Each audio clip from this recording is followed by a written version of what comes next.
It looks like no one else is going to join this call. Goodbye.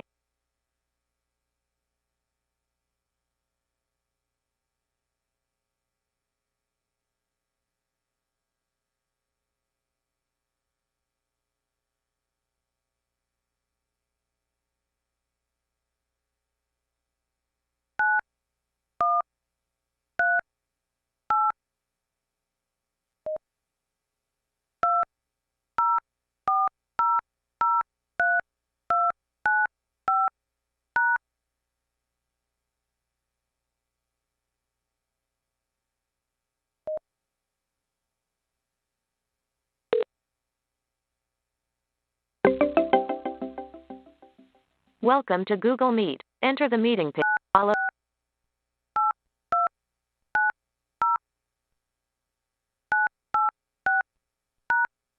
Thank you. Use your phone to listen and speak to the meeting.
several you to sign.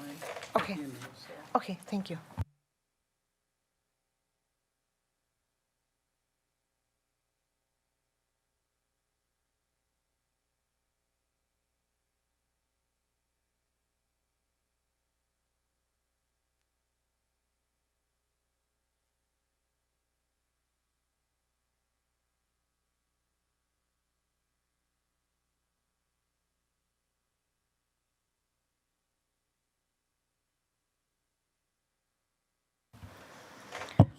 Good evening. It is 6:02. We are reconvening the special board meeting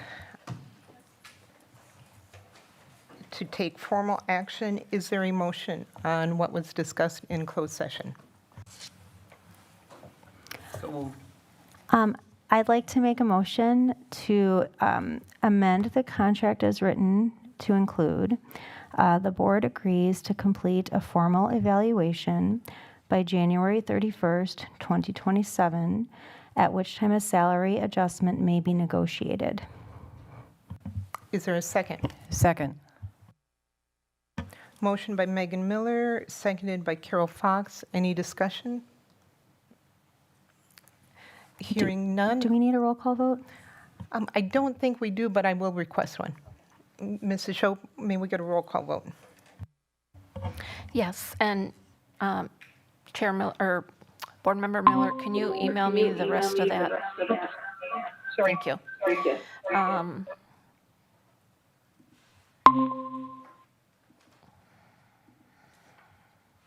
Carol Fox, Aye. Tom Hankins, Aye. Bill Johnson, Aye. Megan Miller, Aye. Joanne Rue. Aye. Dan Schuth, Aye. and Tia Johnson. Aye. Motion carried unanimously. Thank you. Is there a motion to adjourn the special board meeting? So moved. Second. Motion by Megan Miller, seconded by Joanne Rue. All in favor? Aye. Aye. Aye. Aye.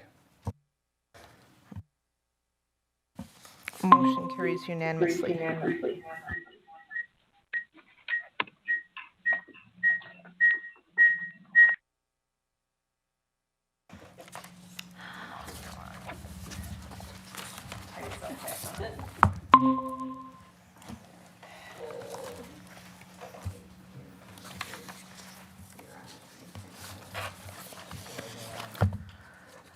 Good evening. I am calling to order the regular board meeting, the board business meeting of Tuesday, June 16th. It is 6:04. Mrs. Shope, may we get a roll call, please? Yes. Megan Miller, Aye. Bill Johnson, Aye. Tom Hankins, Here. Carol Fox, Here. Joanne Rue. Here. Dan Schuth, Here. and Tia Johnson. Here. All members are present. Thank you. May I get an approval of the agenda? So moved. Second. Motion by Joanne Rue, seconded by Carol Fox. Any discussion? Mr. Schuf? Just as a point of, I don't know what I want to call this, but we just want to have a moment to remember Memory Wright, who passed away recently. There's going to be a memorial service later this summer, so stay tuned for dates on that sometime this summer in Beloit. But many of you know Memory and his lovely wife Freddie and his family. Memory was a friend of a lot of ours up here and in the room. He was a board member here in this board from 1983 to 90, and again from 1983 to 1993 to 1995. He was a president, the vice president, the clerk. He was a true friend to the school district of Beloit, and he will be missed. He served with lots of other board members that we know their names, like Betty Johnson, Arnie Lee, Charles O'Kelly, Ida Foy, Gary Seidel, John Winkleman, and many more. So we just want to have a moment to say that Memory was a true friend to the school district of Beloit, and he will be missed.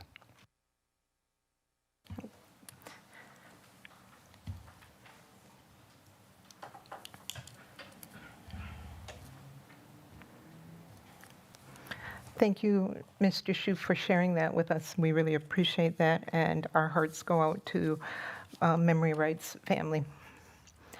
And next, we have the Pledge of Allegiance. Dr. Anderson. Oh, I'm sorry. I'm point of getting ahead order. of myself. We have a motion and a second. Any other comments? All in favor? Aye. Aye. Any opposed? Motion carries unanimously. Now, Dr. Anderson.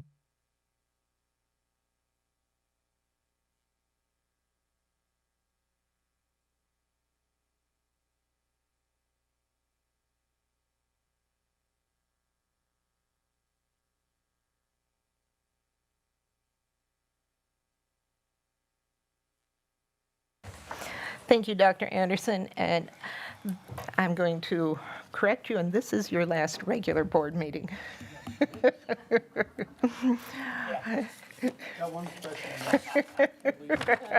You never know. You never know with this board. Good evening, and thank you for joining us tonight. We appreciate your continued interest in and support of the School District of Beloit.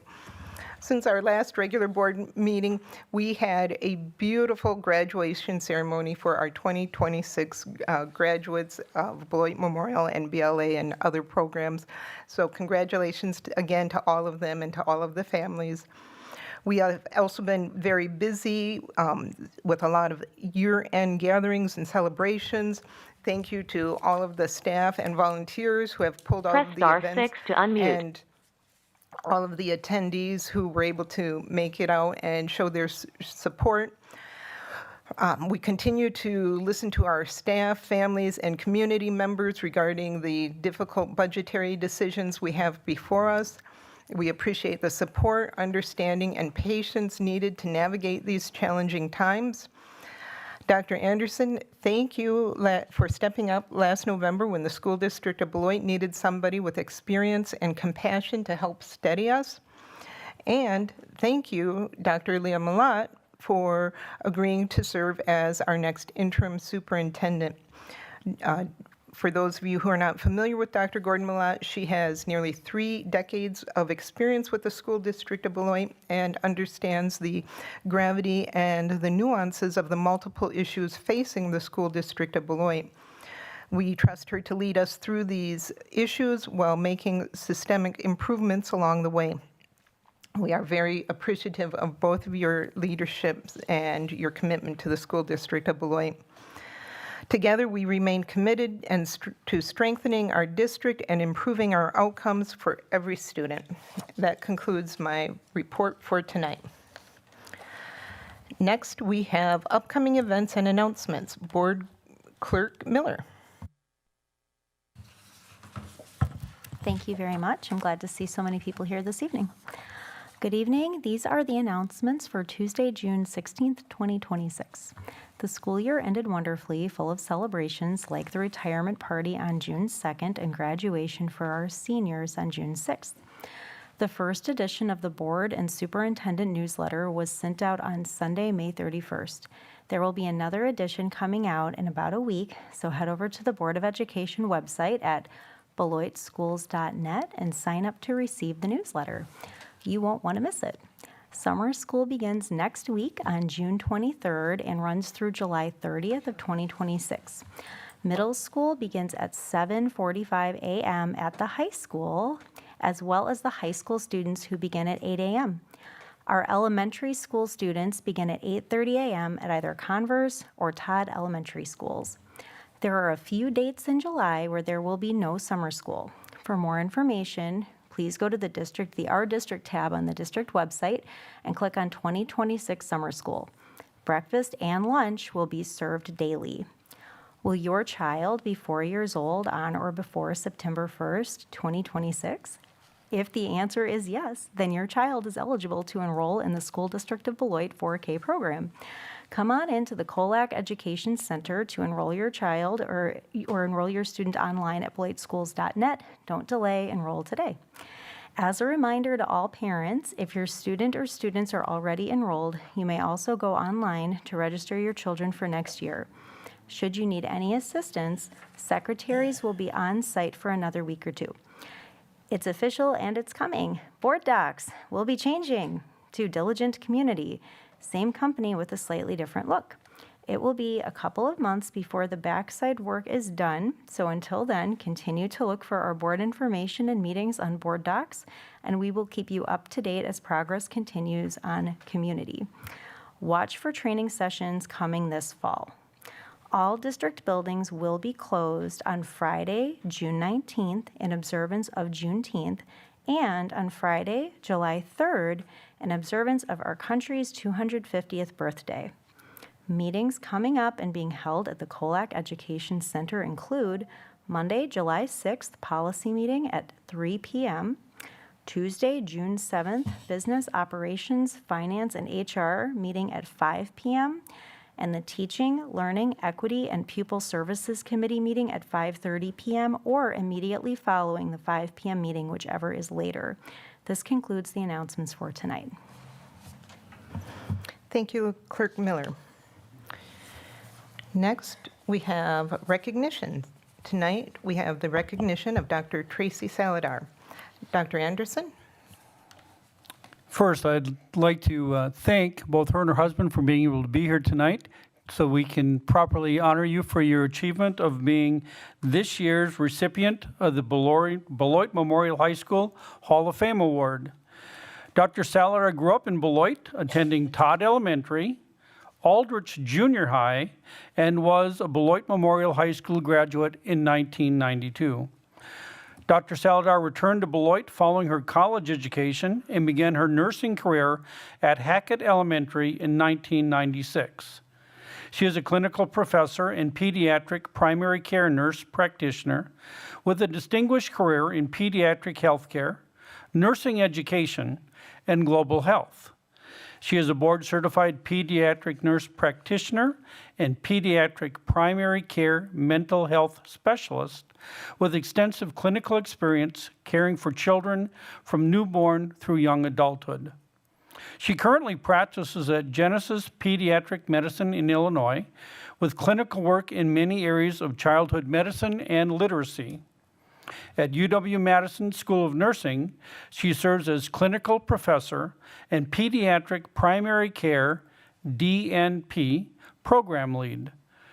Dr. Saladar has placed a central role in nursing education through her commitment and teaching across a wide range of courses. She also serves as co-faculty leader for an interprofessional annual global health immersion experience in Belize. She has a focus on roles in immunization, national and state nursing organization, and is an affiliate member of the American Academy of Pediatrics. Additionally, Dr. Saladar is nationally and internationally recognized for her presentations at major conferences as she contributes to advancing nursing education through scholarship focused on teaching innovation, interprofessional collaboration, and global health program development. Her personal and professional journeys reflect a lifelong dedication to children, families, education, and community, both locally and globally. Dr. Saladar has accomplished so much more, and this is just a sample of her local, national, and global accomplishments. So if we can please give her a round of applause at this time.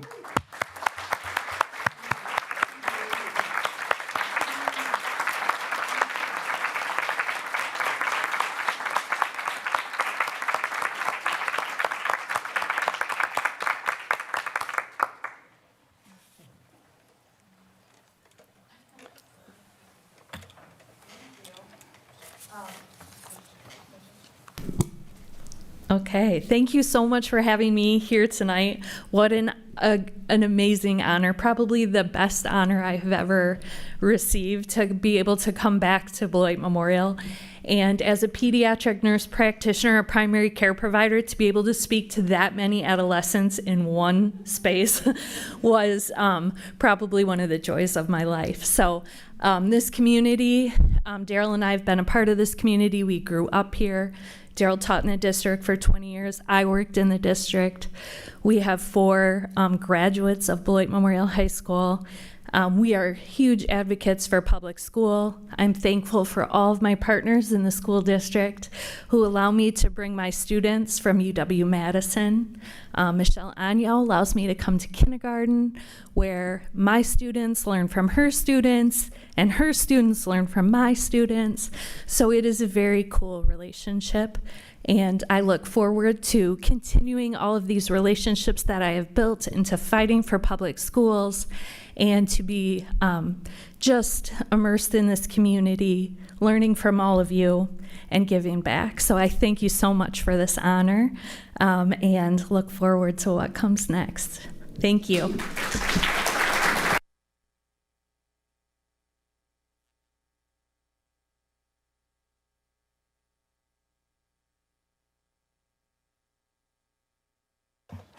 Thank you, Dr. Salazar. Is there any board members who would like to make any comments? Joanne? So my path has crossed Tracy's path multiple times. We graduated around the same time, and we both worked at Hackett at the same time. And she's also a fantastic mom and gives great mom advice, too. And so I was very happy to see your name listed, and congratulations. You deserve this and all the amazing things that... And how do you do all this in the same hours of the day that I have? Because like when they were talking about all that stuff, that is incredible. So fantastic. Congrats, Tracy. Megan? I just want to say thank you, Tracy and Daryl. I moved to Beloit in 2010, and Daryl, you're my first colleagues, and just the generosity and kindness that you've shown me and have shown our entire community, our kids, generations of students is just remarkable. My favorite coffee mug came from you. I use it on a fairly regular basis, and just your willingness to pay attention to people that aren't even in your immediate orbit and just show up for people is so inspiring and so appreciated, and I'm just couldn't be happier that you're honored here tonight, Tracy, and just thank you so much for everything. Thank you. Anyone else? Thank you, Dr. Salazar. Again, we really appreciate everything you've done for our district and the leadership, the role model that you are, both of you, but tonight's your night, so thank you for everything. Next, we have public comment. Mrs. Shope, is there any public comment tonight? Yes, there is. I have about 8 in the room, and then I have 17 emails. Okay. Depending on how long the 8 in the room go, we may need to adjust the 17 emails. If they are redundant according to board policy, we can just have you forward those to us. Okay, so let's keep an eye on the time.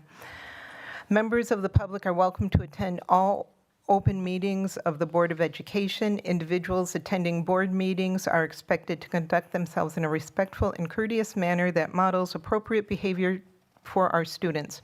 Individuals wishing to comment are expected to comply with the norms found on the back of your comment cards and in Board Policy 187, Public Participation at Board Meetings.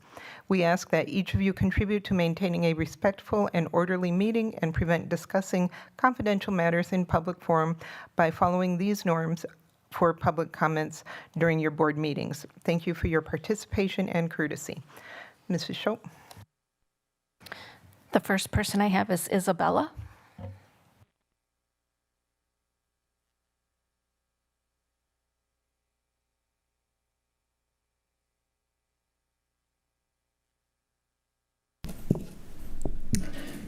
Good evening, members of the board and the community. My name is Isabella Flores. I am a 2023 graduate from Beloit Learning Academy. I am here just to tell you why Beloit Learning Academy cannot be replaced and why closing it would be a devastating loss. In 2023, I was a single mom trying to graduate from Beloit Memorial. Instead of getting the flexibility I needed to raise my kid, I was kind of turned the other way and said, you're not going to be able to graduate with your class. It was like a door being shut right in my face, which was very, we just came out of COVID. Going back to school saying I'm not graduating with my class, it wasn't great. Then I found Beloit Learning Academy my sophomore year.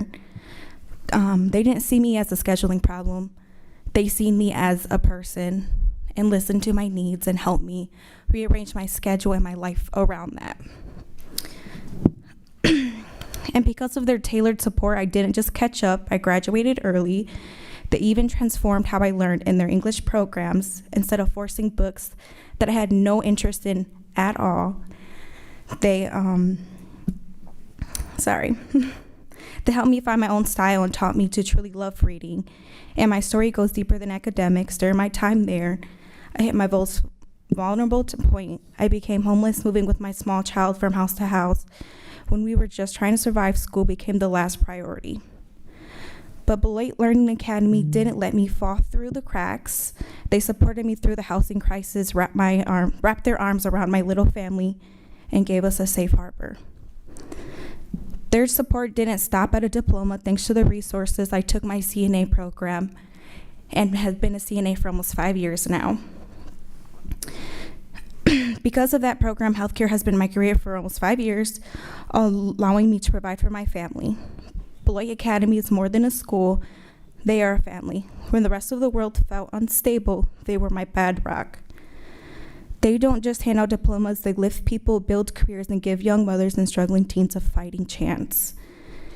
If you close this school, you aren't just cutting a budget, you're cutting off a lifetime of support. Beloit Learning Academy saved me, built my career and secured my child's future. I urge you to look beyond the paperwork and see the humans' lives attached to this program. Please keep Beloit Learning Academy open and keep them in the building they're currently in. Thank you. Thank you. Mrs. Schultz, next public comment, please. I have Devin. Devin?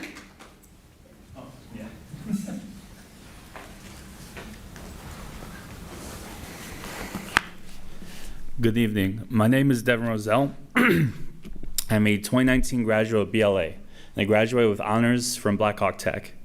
I'm here with you today to discuss a matter of importance, not just for me and you, but for the young kids of Beloit, especially those who need a little extra support and guidance to reach their full potential. I was one of those kids, struggling with numerous problems with myself in school. Beloit Memorial was failing me in my academics. BLA picked up the pieces for someone as in need as myself, providing ample amount of time and honed my skills accordingly and for academically and socially. This was through not only the teachers, but the entire faculty staff. I still remember the impact the staff at BLA had on my life. Teachers sat down with me for hours on end, ensuring growth in my academics. The security staff showed me the importance of taking action and being responsible for my education. The school counselors taught me patience and how to help calm people during difficult situations. These may seem like small lessons, but they've stayed with me throughout my entire life and career. As people in leadership roles, it is important that we understand and consider of others and address them appropriately. BLA helped me develop those skills as a young adult. These lessons were learned through dedication, support, and guidance of the BLA staff, who invested their time and energy to help students succeed both inside and outside the classroom. I certainly say that they still hold those values today. Without BLA's involvement, I would not have the successful career that I do today as a professional chef. Walking into BLA, my academics were below average. Through rigorous efforts from teachers and staff, I was able to overcome my shortcomings and graduate, putting me on the same level with college academics. I exceeded those expectations, graduating college with honors. This achievement would not have been possible without BLA and the foundation it provided, setting me up for success long after graduation. That is why I'm here today. BLA is much more than a school. It is a home of education. It is a place of safety. Even to this day, when I'm down and struggling, the staff do not hesitate to answer the call for help. It is my obligation to help them in their time of need. I believe BLA should continue to exist in the future for the other kids like me to get their second chance at a good future. This is something only BLA can offer. So, removing that would be as good as walking out on them in their time of need. I hope you find in your hearts to allow BLA to keep their doors open for those kids' opportunities. And thank you for your time. Mrs. Schultz? Next, I have Katie with Kabico Yielding Time.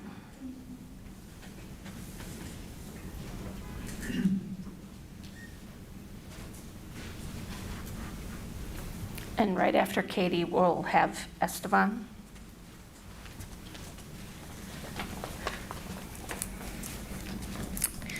Good evening, board members. Thank you for giving us the opportunity to speak here tonight.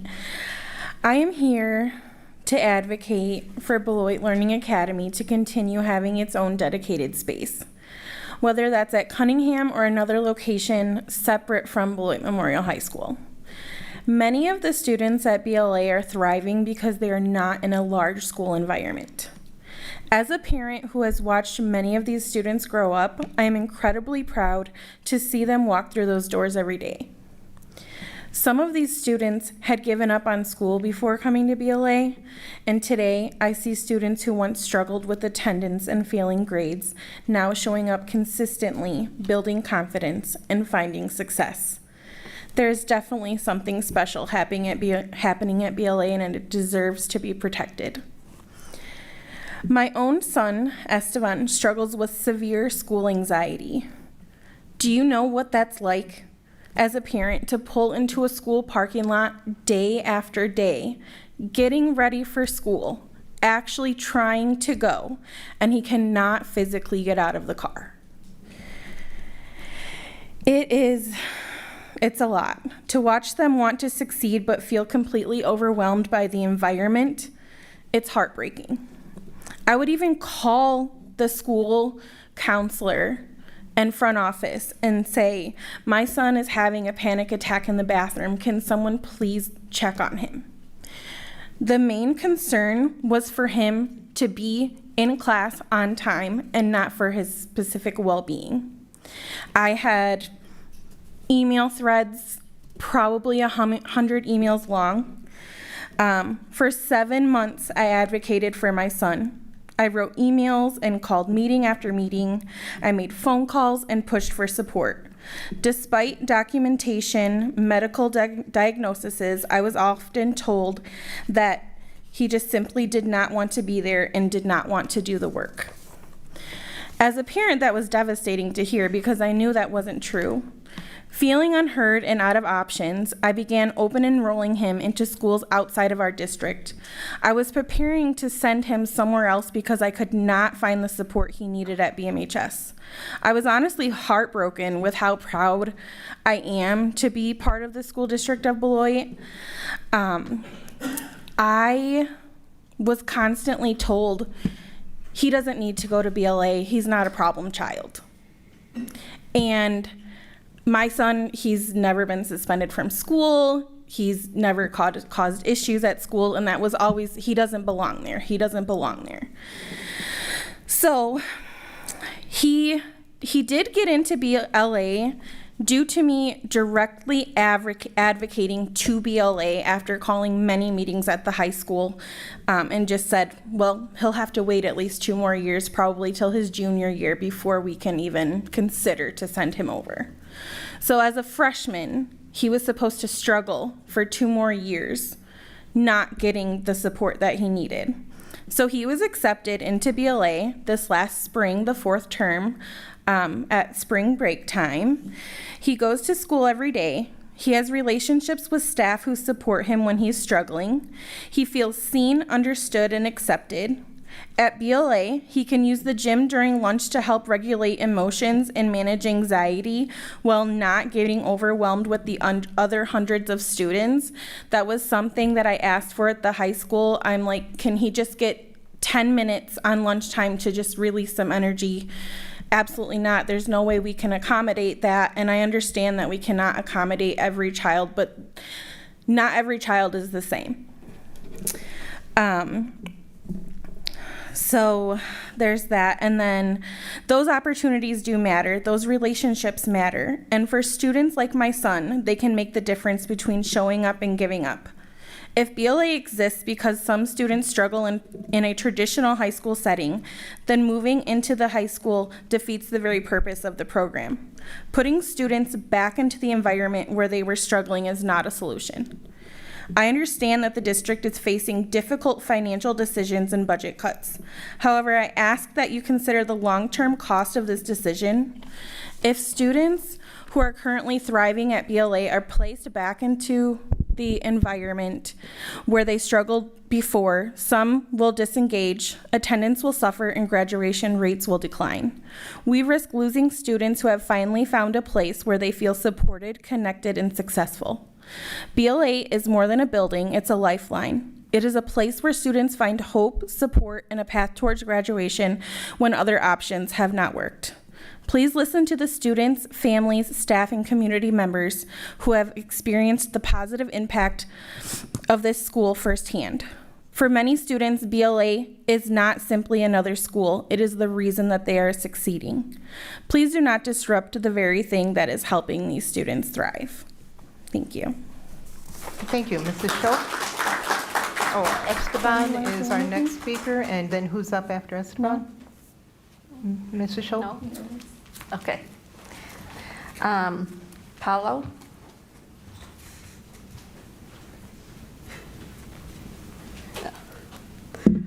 All right. Whew. All right. Good afternoon, Beloit School Board members and members of the Beloit community. For those of you who may not know me, my name is Paula Delgado. I am one of the many students who attended Beloit Learning Academy. I graduated in 2020 during COVID. To give you a brief background, I am the oldest of 5 siblings, the first Mexican-American in my family to graduate from high school, the first to graduate from college, and the first police officer in my family.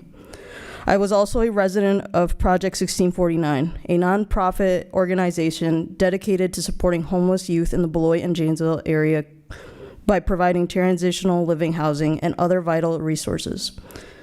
Now that you know a little bit about my background, I would like to share a brief story.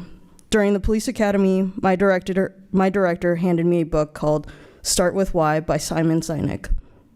To be honest, reading has never been my favorite activities, but the Academy challenged me in ways I had never experienced before.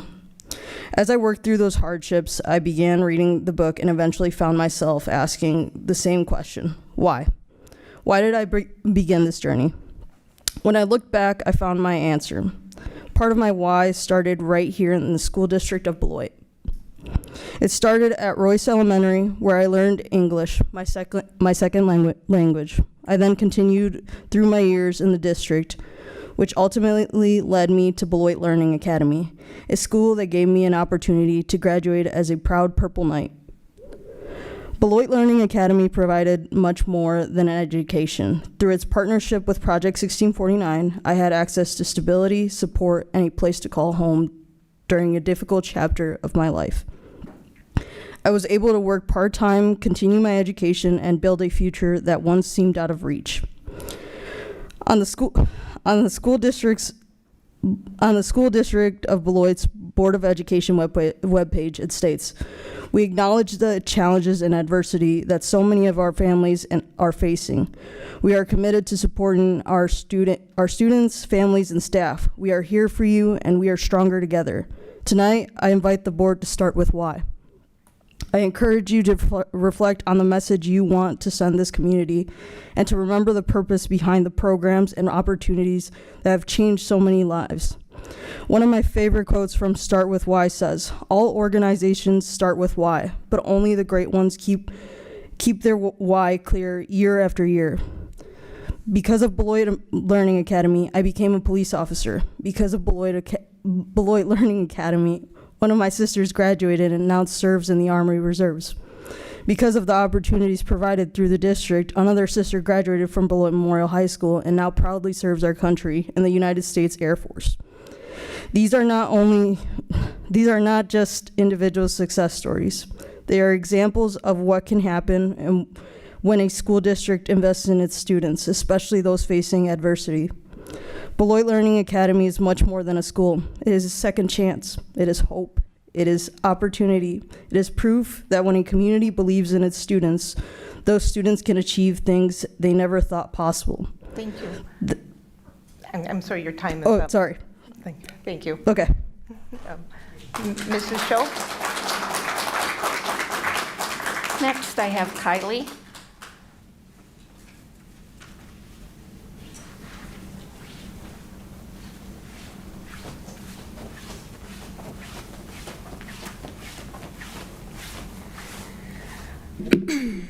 Hello, my name is Kylie Cribbs. I attended BLA.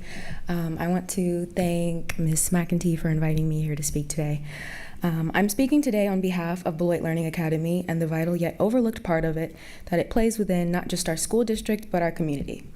I attended BLA during my senior year after struggling to feel connected to my education, hoping BLA could be the change needed. While there, I experienced something I never have from any school prior. I experienced a school completely filled to the brim. Sorry, I have anxiety.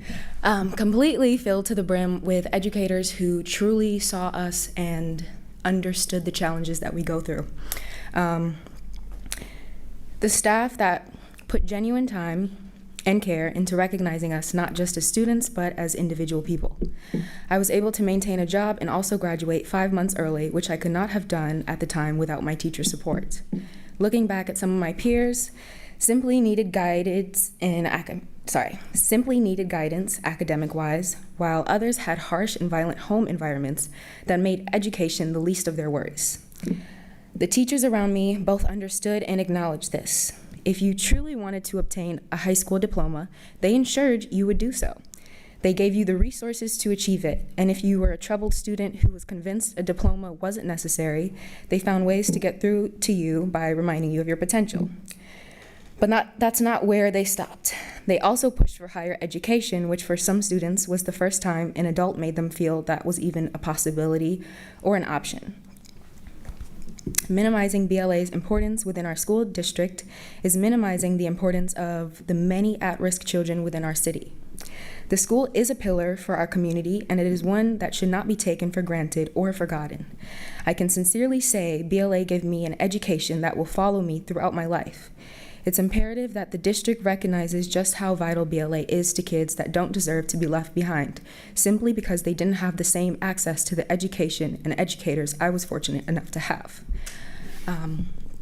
I think the first time I stepped into BLA, it was nerve-wracking because BLA has a reputation of a lot of their kids being trouble, a lot of them having anger issues, and that's why they're sent there.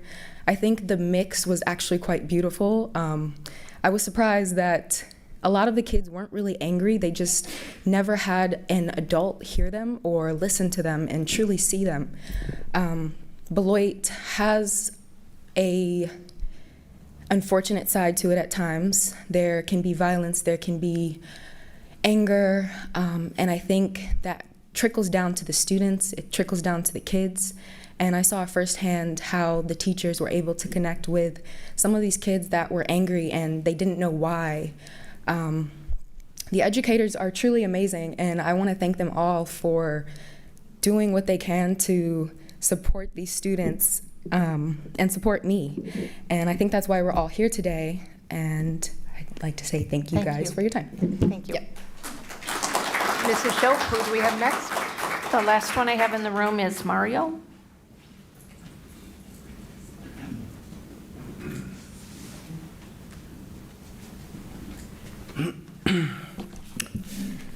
Give me 1 second. Here we go. Good afternoon, everyone. My name is Mario Flores Coolin. I am a 2024 BLA graduate. I graduated with honors at Tricoci University of Beauty Culture. First and foremost, I want to thank everyone for being here in this moment, and for all of my teachers for being the most supportive and helping people in my career. I am living proof of why BLA shouldn't be moved or erased. I was a student at Beloit Memorial High School. I was only there for about 1.5 years. That school didn't bring any benefits to me. The only thing it gave me was anxiety and stress. Ever since I switched to Beloit Learning Academy, my career changed for the better. It's been the only school that has made me feel safe, cared for, and made me feel good about myself. When I was moved to Beloit Learning Academy, I was greeted with such loving, passionate, and open-minded people. The way these teachers take care of the kids, you would have thought they were all therapists. To me, these teachers are like second mothers to me. I came here to tell the board to put importance into this school. Why, you may ask? Because this school accepts everyone. It doesn't matter where you came from, what you want to be, or what you look like. Beloit Learning Academy welcomes everyone. Identity isn't a matter to be worried about for these students. I please ask you to not touch Beloit Learning Academy. It's an important school that is helping students actually graduate and succeed in their life and careers. As a gay Latino, I want to represent this school and to speak up for the students and teachers that can't. I graduated on the BMHS field, but in my heart, I graduated in Beloit Learning Academy. I can't comprehend how, as a parent, you can't put yourself in the shoes of these students. Imagine your child being stripped from the confidence, joy, and opportunity this school brings. Why should the students be disvalued over students at BMHS? These programs have fought so hard to be in one building. Why move them and break them apart? BLA hasn't brought harm to anyone. What it has brought is to Beloit as a whole is community, love, and education that truly does matter. Here's my proof of what BLA has helped me with. And I have my certification of my scholarship that I received through BLA. It was a $10,000 scholarship through the Herb Cole Foundation, and my graduation certificate of Tricoci. Thank you very much. Thank you. Mrs. Schultz?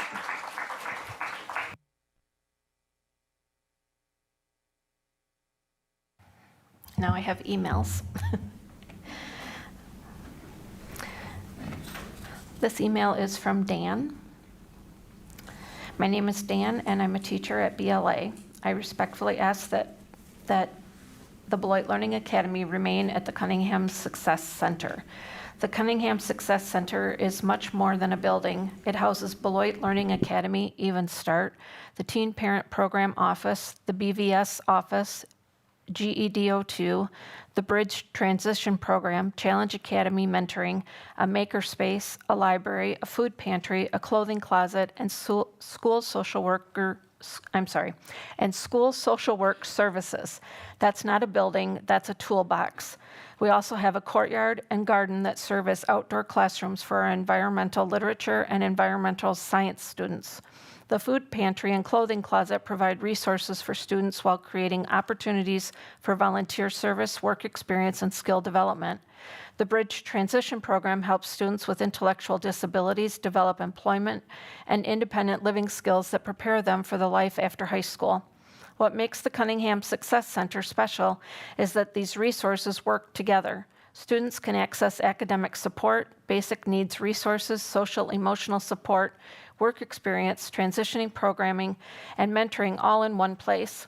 I've learned something in education. Success isn't just about programs. It's about connections between people, resources, and opportunities. Many of our students come to us because traditional settings have not met their needs. The Cunningham Success Center provides stability, consistency, and support. For many students, it is the first place they've experienced success in school. As you consider the future of Beloit Learning Academy, I ask that you look beyond square footage and facility maps. Look at the students, look at the programs, look at the opportunities. Because the Cunningham Success Center isn't just a school building, it's a toolbox filled with programs, resources, opportunities, and people who help students succeed. And it changes lives every day. Thank you for your time and consideration. Next, I have one from Finley. My name is Finley, and I stand in support of the Beloit Learning Academy. First, I would like to apologize for not being able to attend this meeting in person. I had to work tonight, but I hope my words can help show the impact the school has had on students like me. As a freshman in high school, I experienced severe bullying and eventually lost hope that I would graduate. I felt isolated, unsupported, and ultimately stopped attending school because I could not see a path forward. Everything changed when I transferred to the Beloit Learning Academy halfway through my junior year. For the first time, I felt supported by my teachers and believed that my future mattered. Because of the opportunities and encouragement I received there, I not only graduated, but I graduated early. Without the Beloit Learning Academy, I honestly do not know if I would have graduated at all. This school is more than an alternative option. It is It is a lifeline for students who need a different path to success. I am living proof of the difference it can make. Please do not take away that opportunity from future students. Beloit Learning Academy changed my life, and I hope it can continue changing lives for years to come. Thank you for your time, consideration, and for listening to my story.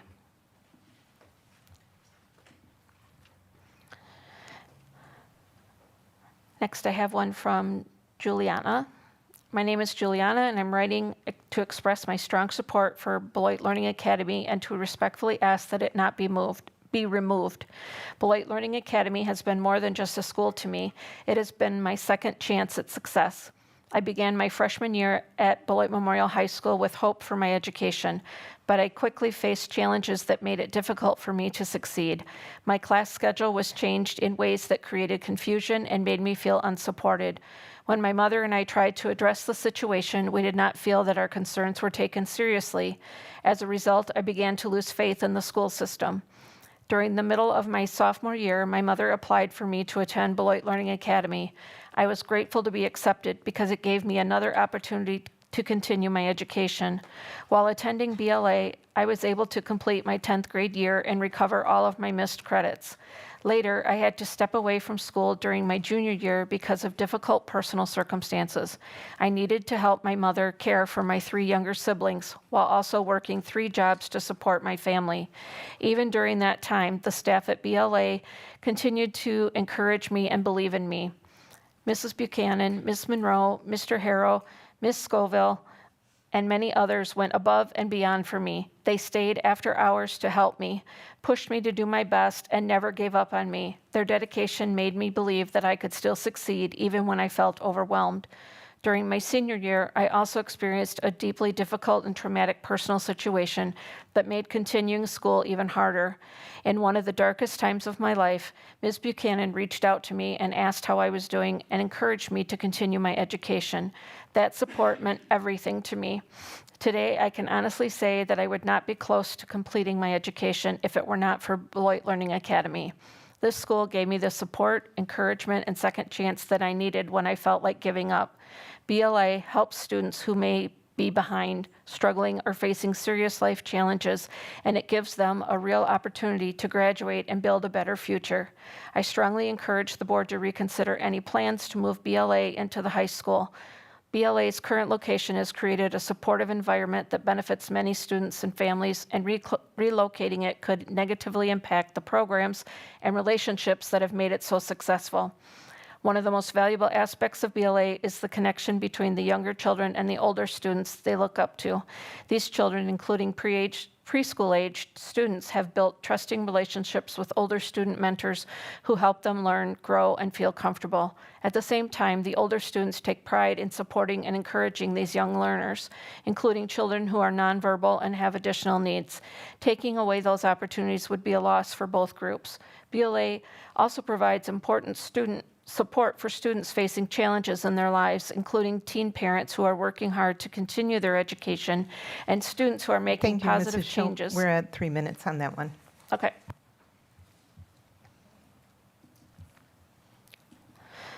This one is from Noah. I am from BLA and am writing about the choice of our school either being moved or even canceled altogether. In my opinion, I think both moving our school and ending it are both horrible decisions for many reasons, but I won't talk much about the bad. I'll speak on behalf of the good BLA has done for me. In BLA, it has allowed me and many others in our own way and pace. I personally am very fast in this environment. In exchange for finishing my work, I was given chances to do stuff I liked, like making props for costumes in the makerspace, as well as spending time sewing a costume, helping around when things need transporting, and all together just getting time to be myself. BLA is very accepting of students, in my opinion, and doesn't single out a student for the way they think, dress, or act. The staff there have always sat and listened about random facts I have, or even just if I need to get what's on my mind out. It has also been very good with helping me follow my accommodations, and I don't have to second guess if they will be met if I need them. I know our school isn't perfect. in all means, but getting rid of it would affect the lives of me and so many other students. Most of us have gotten set into our routine at the school and have learned to love the teachers and other staff we have. If our school was even just moved, we'd lose many of our staff who aren't teachers because those staff are at other schools. And I've personally learned to love coming every day and seeing everyone. I hope you can take what I say into account when making the choice for BLA. Have a wonderful day.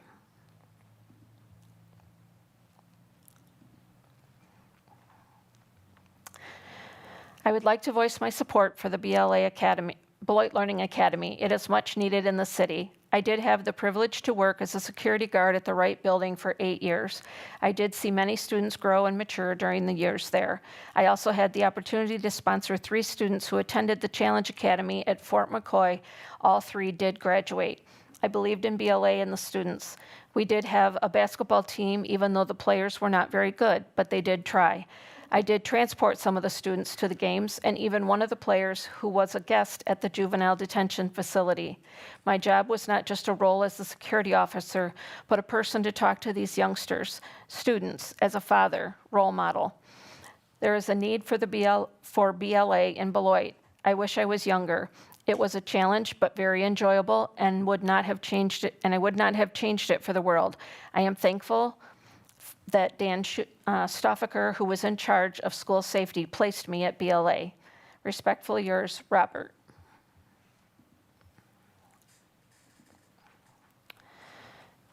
My name is Daniel. I have 4 children in the school district at Fruzen and BMHS. I understand that you're under a lot of pressure to figure out solutions given the financial situation we're in. However, based on conversation with teachers at BMHS as well as kids I know who have successfully studied at BLA, I believe that it would defeat the whole purpose of BLA by moving it back to the high school building. The success of BMHS and BLA stems in no small part from their separation. The students who are thriving at BLA are doing so because they're in a different environment. Putting them back in the place where they struggled is counterproductive. Daniel.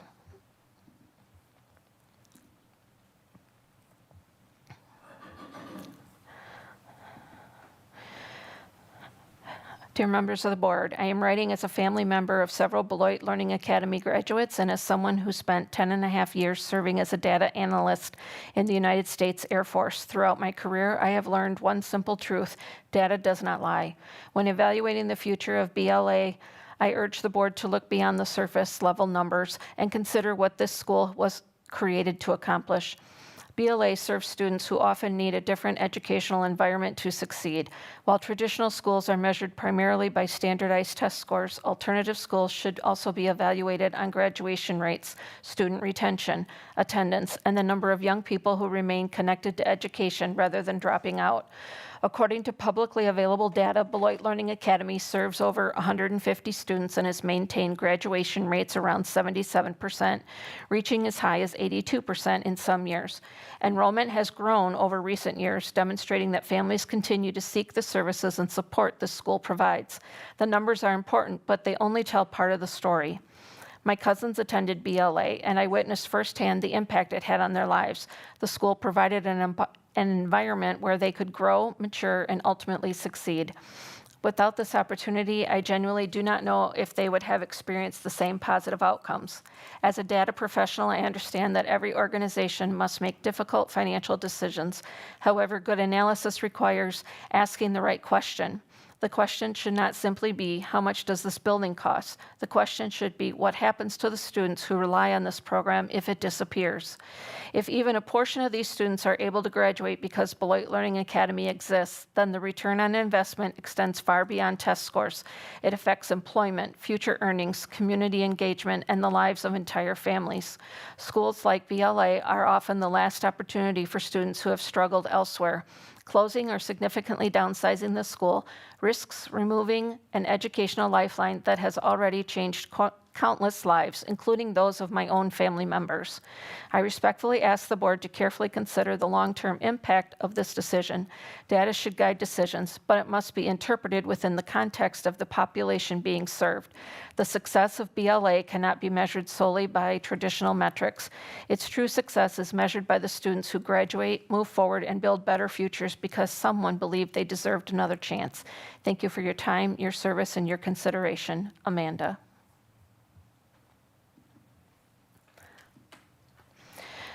To the Beloit School Board, my name is Olivia, and I'm writing in support of keeping BLA open and, if possible, allowing it to remain at the Cunningham Building. I attended BLA, and I honestly say that the staff and teachers there were so much more than educators. They were mentors, advocates, and a support system for students facing challenges both inside and outside of school. As a teenager, I experienced domestic violence, teen pregnancy, and struggles at home. During some of the most difficult times in my life, the teachers at BLA never gave up on me. They saw me as a person, not just a student sitting in a classroom. Two teachers who made a lasting impact on my life were Mr. Larson and Mrs. Scoville. Early in my pregnancy, I would often become very sick during class. Mr. Larson made sure I was comfortable and supported instead of making me feel like a burden. Mrs. Scoville, along with many other staff members, always made sure students knew someone cared about them. They understood that many of us were carrying burdens that extended far beyond the classroom. The staff at BLA recognized that students cannot focus on learning when they are worried about basic needs. There were times when teachers provided snacks because they knew students were coming to school hungry. They created an environment where students felt safe, supported, and valued. Academically, the teachers went above and beyond. They taught in ways that students could understand and relate to. They took the time to explain concepts differently, offer extra help, and help students succeed when traditional learning environments had failed them. They believed in us, even when we didn't believe in ourselves. One of the proudest moments of my life was graduating from high school and walking across the stage with my firstborn child there to watch me receive my diploma. That moment was possible because of Beloit Learning Academy and the support I received from teachers like Mr. Larson and Mrs. Scoville. They helped me see that becoming a young mother did not mean giving up on my education or my future. If it were not for BLA, I do not believe I would have graduated, and if I had not graduated, I would not be where I am today. The support, encouragement, and compassion I received at BLA changed the trajectory of my life. They helped me build a future, not only for myself, but for my child as well. BLA is more than a school. For many students, it's a lifeline. It's a place where students who are struggling, facing adversity, or feeling overlooked are given the support they need to succeed. The relationships built there and the individualized attention provided by the staff cannot be replaced. I respectfully ask the board to consider the profound impact BLA has made on students like me. My story is just one of many. Keeping BLA open means continuing to provide hope, opportunity, and a path forward for students who need it most. Thank you for your time and consideration. Olivia.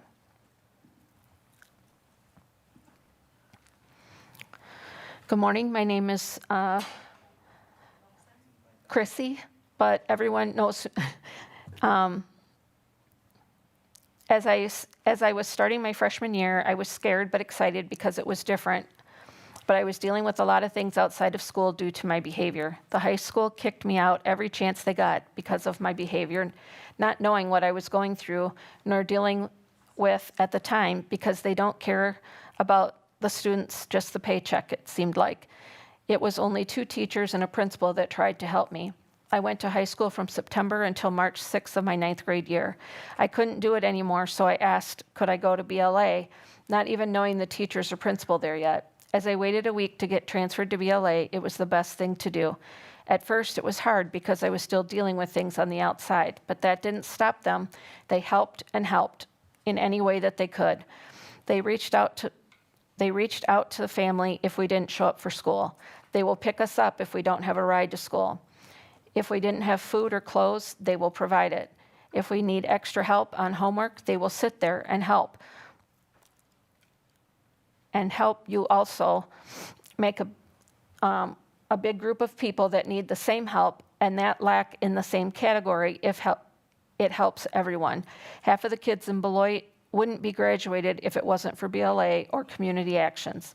Yes, kids graduated high school, but the kids that do have a good, decent family, that's more supportive and involved than some other families. I can go on, but my story and how I became so successful. We needed our own space, and we have comfort with the teachers. Putting everybody together will not help the next generation.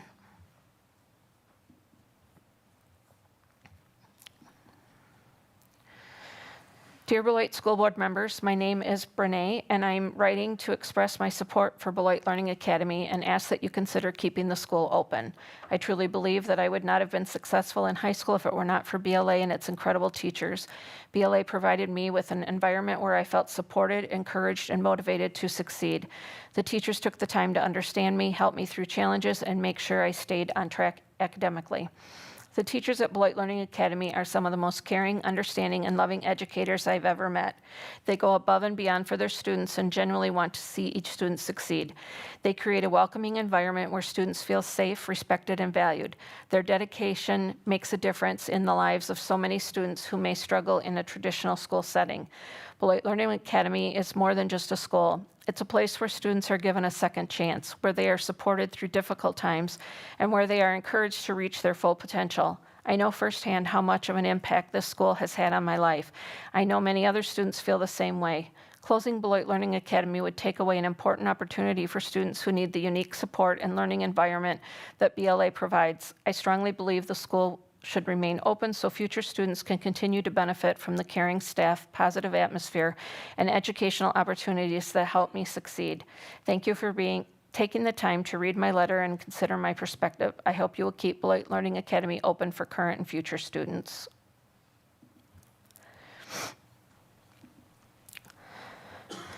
Beloit Learning Academy is a great school that my siblings attended. I went to Beloit Memorial, but I was on the path to becoming a teen dropout after getting pregnant during my sophomore year. I stopped going to school and chose to work instead of attending my classes.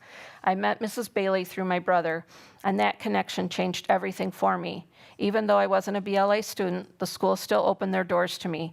BLA gave me the resources, support, and encouragement I needed to keep going and graduate with my class. I truly believe they can help so many other kids the same way. When I became a teen parent, BLA helped me get into the Teen Head Start program at a moment when I felt lost and overwhelmed. I will always be grateful to BLA and Mrs. Bailey for lifting me up instead of letting me give up on school. Mitchie.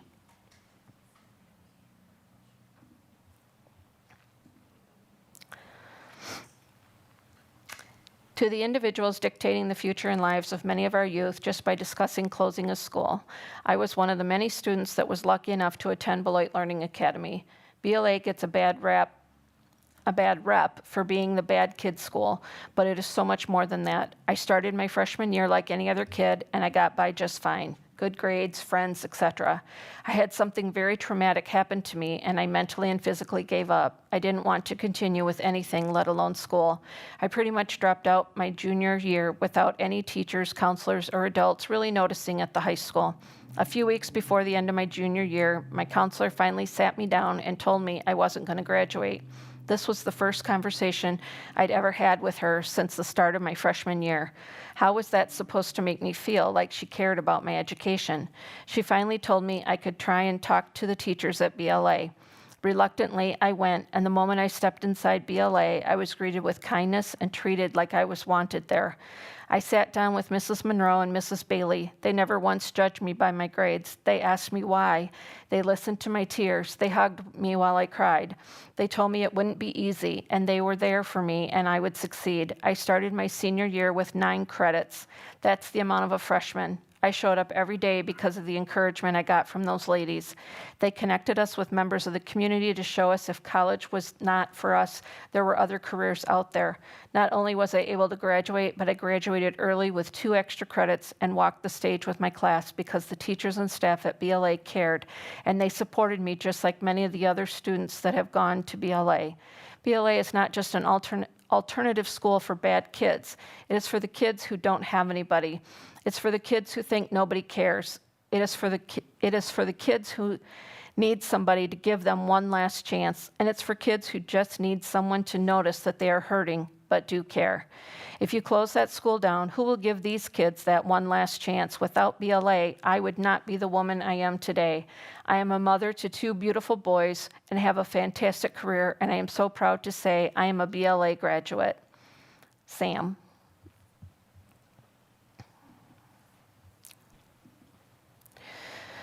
Hello, my name is Logan, and I'm emailing you about BLA Academy. From what I understand, the school is at risk of being closed. I don't think this is a good idea. BLA has helped so many people, including myself. Some kids wouldn't have graduated without this school. The teachers here understand special education students more than any other school I've been to. I was treated better here as a special ed student than I was at McNeil. I was at this school from 7th to 12th grade. A lot of students will struggle if they have to move to a different school. Please consider keeping this school open. Logan.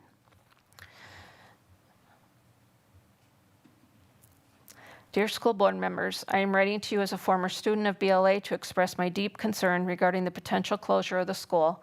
BLA played a crucial role in why I was able to finish high school. The teachers there helped me through incredibly hard times, supporting me as I improved my credits and my attendance. They taught me things and provided support that the traditional high school simply did not offer. In my opinion, it's the best school in Beloit because the teachers truly care and ensure that students are moving in the right direction.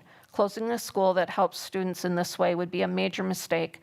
By doing so, you are taking away the chance for students to learn and become better versions of themselves. I urge the Beloit District to do better for its students and keep this essential school open. Thank you for your time and for considering my perspective. Jasmine. My name is Tamara, and instead of going to the high school when I moved back to Beloit, I chose to go to BLA and be around less students and have more hands-on time with the teachers. BLA taught students that they needed to learn at a very slow pace. It was better than any high school I went to because sometimes teachers go fast and give you assignments on top of assignments. When I transferred to BLA, I didn't have enough credits. I needed to graduate with my class. They made a plan with me and pushed me to work hard lots of times. I was distracted more than I should be, but they always encouraged me to get back on track.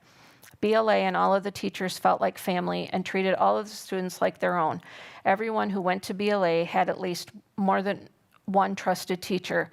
I looked forward to going to school every day. I could feel the love from all of the staff. One of the things I love to do is hair and got to turn in my work credits when I was falling short and was able to graduate early March. BLA gave me such an unforgettable experience from the staff to the students. It was somewhere I wanted to be.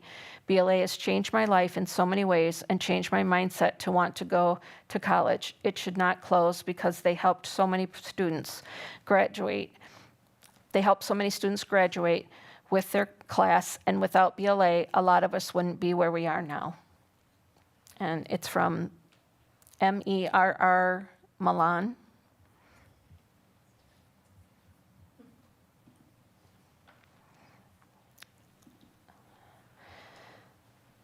This one is from Mayara. Hello, I'm writing this for the reason I heard BLA might not stay open. And I just wanted to say I've transferred through almost all the schools in Beloit, none of which were anything like the help BLA has offered the children in Wisconsin. From day one, I was welcomed, never felt left out, never felt unheard or unseen. The principal knew all of the students by name and greeted us herself every morning. Schools don't do that anymore. They cared about me. They cared about making sure I succeeded in any way they can, from rides to bus passes to even helping me find somewhere to stay. When other schools never even took the time to give me a chance, I bragged about this school religiously ever since I graduated 5 months early in 2024. There is no way I would have made it through without this school.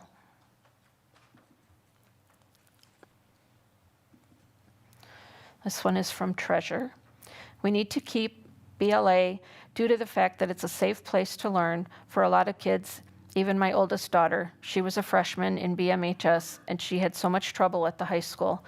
But when we got her in BLA, she exceeded and graduated from BLA. It is a safe place for the kids, and I would recommend to keep BLA and think about putting like something similar to BLA for elementary and middle school to all kids who need a safe place to learn. You should keep BLA and Merrill if you think about it the way all other schools have a swinger and all but Merrill. Merrill Elementary has been left out for so long, it needs to be seen. Just open your eyes and see what we have and use it, not get rid of it. Just use what we have, go back to what we had back in 2013. The kids did good.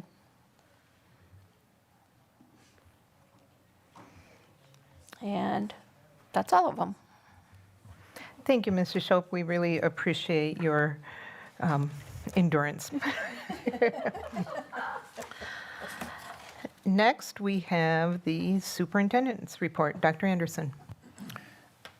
Well, since this is my last regular board meeting, and I'd like to say thank you to the board, to all the administration, to the staff and the community for letting me come back for the last half of the year. The reason I came back was because when I was here the first time, I saw that the school district of Beloit had so much potential, and there was the opportunity to succeed and become the school district everybody wanted it to be, the school district they remembered. So I was glad when I came back so I could try to do maybe some small part in having that turnaround. I know that you are in great hands with Dr. Malott. I know that in a short period of time she will put me to shame, so I actually applaud and look forward to that. But I just want everybody to know how grateful I am to the community, and that I wish you nothing but the best going forward. Thank you, Dr. Anderson. Next, we have Policy Committee Report. Chairperson Fox.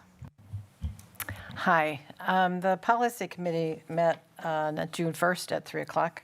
There's a lot of policies that are on this agenda that we moved forward for the board's perusal, so we will be discussing those later. I won't spend any time on those. We are continuing to look at the cell phone policy, particularly for the high school. We had a group of teachers that and staff that came to talk with us about how their cell phone plan is working, and they were going to go back and look at the older policy and the one that's the new policy and the one that's currently in place, and see what kinds of things they might want to have in the cell phone policy. We're also working on one about adult student boundaries that's required by the DPI, and so we're working on we have those policies, we just need to coordinate our policies with what the state law says there should be there. And so we always have a lot on our agenda these days. So we are meeting this coming Monday, I believe, at 3 o'clock. So thank you. Thank you, Chairperson Fox. Next, we have Business Operations and Finance and Human Resources Committee Report. Chairperson Hankins. Thank you, Board President. Yes, we met on Tuesday, June 2nd at 5 o'clock. We approved the monthly financial from April, which will be presented later on in tonight's agenda. We looked at the potential line of credit disbursement requests. It's a formality we go through with short-term borrowing, and we approved that. And we also had the EHCY grant-funded vehicle purchase, which we move forward to the board for everyone to weigh in on this purchase of a new vehicle. We had a lot of things to discuss, but I won't take up your time, which will come later in the budget. Thank you. Thank you, Chairperson Hankins. Next, Teaching, Learning, Equity, and Pupil Services Committee Report. Chairperson Rue. Yes, thank you. We met for the first time with the full board being part of our discussions on June 2nd. And later on in our meeting, you'll see that we have in consent agenda renewing the 7 mindsets, our contracted services, which some of them changed since last year and have actually helped us to lower some costs and improve academic experiences at the same time. So that's pretty amazing. And then our annual adoption of academic standards. And so those will be found in the consent agenda tonight. And then our next meeting will be on Tuesday, July 7th. Thank you. Next, we have the legislative update. Legislative Liaison Schuf. Yeah, no update tonight. Thank you so much. That brings us to board action and discussion items. First up, we have Read, Talk, Play Everyday initiative. The purpose of this is to seek a formalized partnership with the School District of Beloit to deepen and expand early childhood efforts birth to age 5, specifically within the school district boundaries through Read, Talk, Play Everyday initiative. Ms. Austin and Dr. Flanagan. Thank you for the opportunity to be here tonight. I am Jessica Austin, Director of Early Brain Development at the State Line Community Foundation's Literacy for Life. I'd like to start with a simple thought. By the time a child walks through the doors of a school for the first time, 5 years of learning and development have already occurred. The experiences children have during those first 5 years shape how they learn, communicate, build relationships, and engage with school. Read, Talk, Play every day exists to help families make the most of those years. Tonight I'd like to share what we're already doing across Rock County and how a partnership with the School District of Beloit can help us intentionally reach more Beloit families before kindergarten. Before I talk about the proposal, I'd like to briefly explain what Read, Talk, Play Every Day is. Read, Talk, Play Every Day is Rock County's early learning initiative, focused on helping families support their children's development birth through age 5. Our vision is simple, a future where every child in Rock County begins kindergarten prepared and equipped to succeed, supported by a community that values early learning and empowers families to make everyday moments count. Our mission is to ensure every child in Rock County has a strong foundation built in the first 5 years by empowering families and activating the community to embrace reading, talking, and playing as essential building blocks for lifelong success. Everything we do is grounded in a simple belief. Parents and caregivers are a child's first and most important teacher. The everyday moments families already have with their children, reading, talking, playing, singing, and exploring, are the moments that build brains and shape future success. The science behind the work is clear. 90% of brain development occurs before age 5. 80% by age 3, making the early years one of the most important periods of development in life. According to the Harvard Achievement Gap Initiative, disparities in language, development, cognitive skills, and social-emotional growth can emerge as early as 18 months and are clearly evident by age 2. Without early support, these gaps often persist, impacting children's readiness when they enter kindergarten and continuing through their K-12 educational experience. This is why our focus is not simply on preparing children for kindergarten in the year before they enter school. By then, many developmental patterns are already well established. Our focus is on supporting families during the years when brain development is happening most rapidly, when parents and caregivers have the greatest opportunity to influence their child's learning and development. The earlier families have access to information, resources, and support, the greater the opportunity to build strong foundations that benefit children for years to come. One of the core beliefs behind Read, Talk, Play Every Day is that parents and caregivers are the child's first, best, and most important teacher. Children spend far more time with their families than with any teacher, school, or program. Research shows that those positive interactions with caring adults are among the most important factor. When parents understand how children grow and learn, they are better equipped to support and develop through those everyday interactions. When people hear kindergarten readiness, they often think about letters and numbers. Those skills matter, but readiness is much broader. Children need development across 5 key domains. They need social and emotional skills, language and communication skills, cognitive development, and physical development, as well as positive approaches to learning, like curiosity, persistence, attention, and confidence. Kindergarten readiness is not built in a classroom alone. It is built when families, communities, early childhood providers, and schools all work together to support a child's development from birth to age 5. Read, Talk, Play Every Day is already reaching families across Rock County. Families receive resources through our hospital newborn toolkits. Parents receive developmental tips and activities through Basics Insights. Families encounter learning opportunities through Read, Talk, Play While You Wait locations. We distribute books and learning resources throughout the community.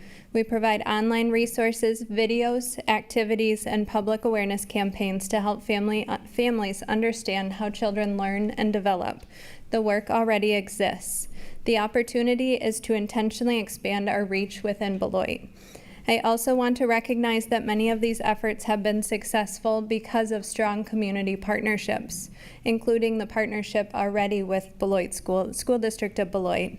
Through the leadership and support of Missy Beavers, we've already been able to collaborate on initiatives such as Read Talk Play at the park and several of our Read Talk Play While You Wait locations throughout the community. The district also partnered with us to enroll all of last year's 4K students into the Basics Insights, ensuring families receive developmental tips and activities directly on their phones throughout the year. What we're proposing isn't a brand new relationship. It's an opportunity to build upon the partnership and success that already exists. The next step is reaching families even earlier, before children enroll in 4K, so parents have access for these resources during the years when development is happening most rapidly.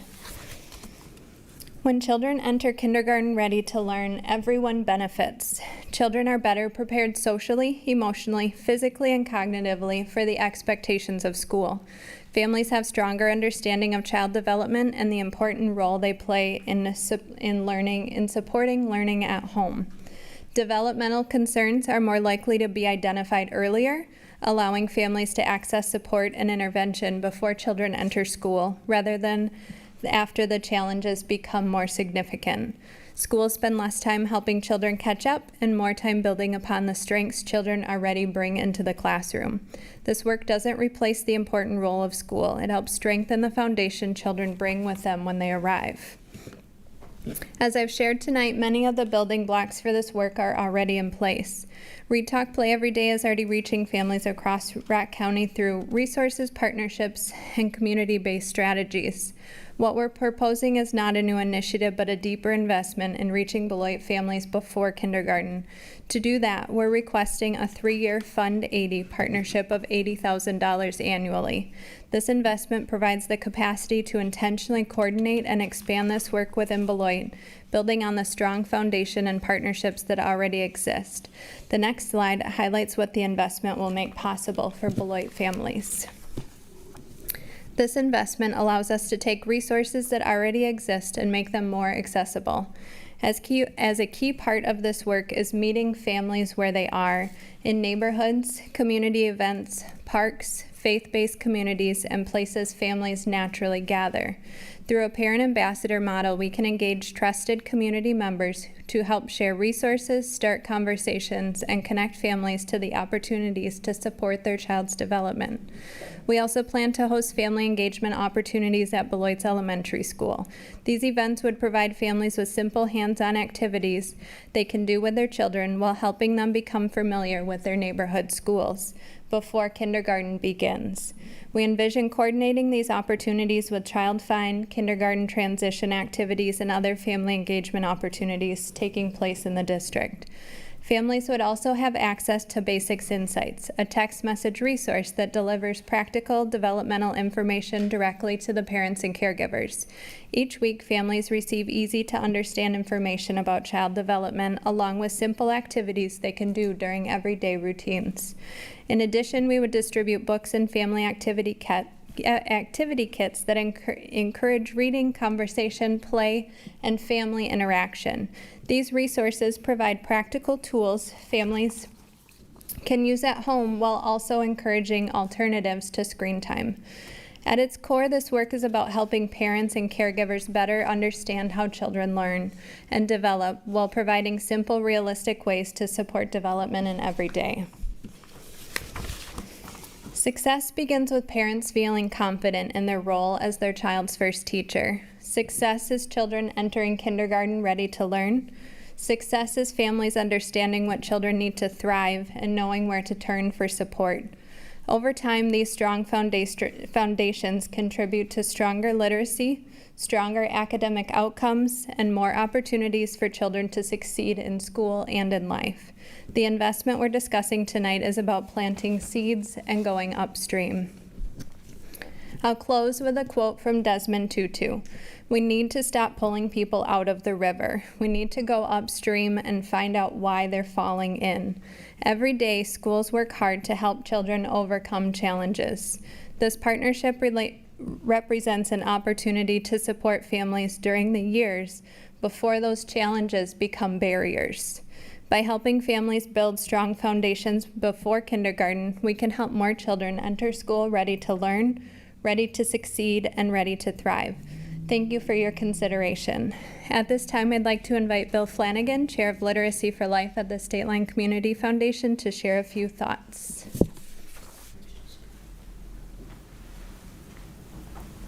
Thank you, Jessica, and thank you, board members and Dr. Anderson, for the opportunity to meet with you to share our vision for ensuring every child born in Beloit is ready to learn by the time they get to kindergarten.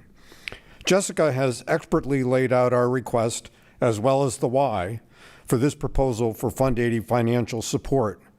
My job is to reinforce the importance of this proposal for the entire Beloit community. Rarely in life are we given an opportunity to do something that is a total win-win for every party involved, but such is the case tonight. By supporting this proposal for Fund 80 financial support, the children who are born here in Beloit will be included as part of a highly researched initiative, including the work of Nobel laureate James Heckman, that clearly emphasizes that the return on investment for early childhood brain development will return up to $6 to $9 for every dollar invested, and could be higher depending on the local educational circumstances. In short, it's the best investment any community can make to ensure that children are ready to learn by the time they get to kindergarten. Investing in remedial efforts later in the educational process is far less effective. But the win-win continues with families being more engaged with their children's learning and success. Kindergarten teachers will have a higher percentage of students ready to learn, making the classroom a more positive learning experience. Students are more likely to be successful in school. Lower truancy rates and discipline problems because students will want to learn for the simple reason they can and want to learn. And finally, students will be more likely to graduate on time and better prepared for a job, college, career, military service, or whatever path they choose post-high school. The community, businesses, and employers will win when they have kids ready to be positive and engaged members of our community and better prepared for the opportunities they will encounter. Closing the achievement gap and rising test scores will result in more families feeling better about the educational systems their children will experience. A community with demonstrated academic success for its children will attract and retain economic investment, a better quality of life, and a community that will prosper. These are the potential outcomes when we invest in our children, especially their first 5 years of life when 90% of their brain is developed. It is for these reasons that we humbly request your financial support from the Fund 80 account in the amount of $80,000 annually for 3 years. Thank you for your time and consideration, and I just also want to thank Missy Beavers for her professionalism and support of our efforts here in the community on the foundation and with the subcommittee. Thank you, Missy. Thank you. Thank you, Dr. Flanagan and Ms. Austin. Are there any board members that have any questions? Tom Hankins. Well, thank you very much. Number one, I'd like to applaud Mrs. Austin, Dean Flanagan, and Mrs. Tinder, who's in Ireland, God bless her, on this whole effort. I've learned a lot, and you've talked to me, Dean Flanagan, about the 0 to 5. My question goes back to, and I've said before, my wife works for Head Start, and the reason she stays there is because they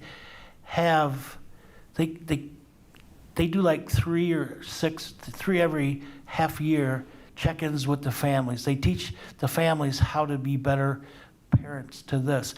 My question to you is, does this program, I mean, it is what's learned in the house before they get to 3K, 4K, 5K, whatever. So my question is, how do you address that? How do you get to the families individually? You can hand them a book, but, you know, so Jessica, if you could explain how you individually handle each case. Thank you. Yes, it's so much more than handing a book. The tools come with what do you do with that book. So having books available and accessible are very important.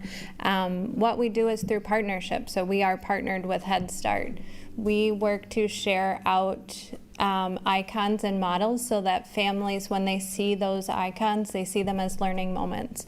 So we are heavily partnered with Head Start, and as the resources we use and share are the resources now that Head Start uses and shares, so that we are all speaking the same language.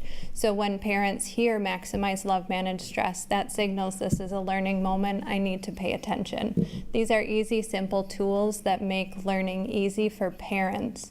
So the resources we hand out are parent tools, not child tools.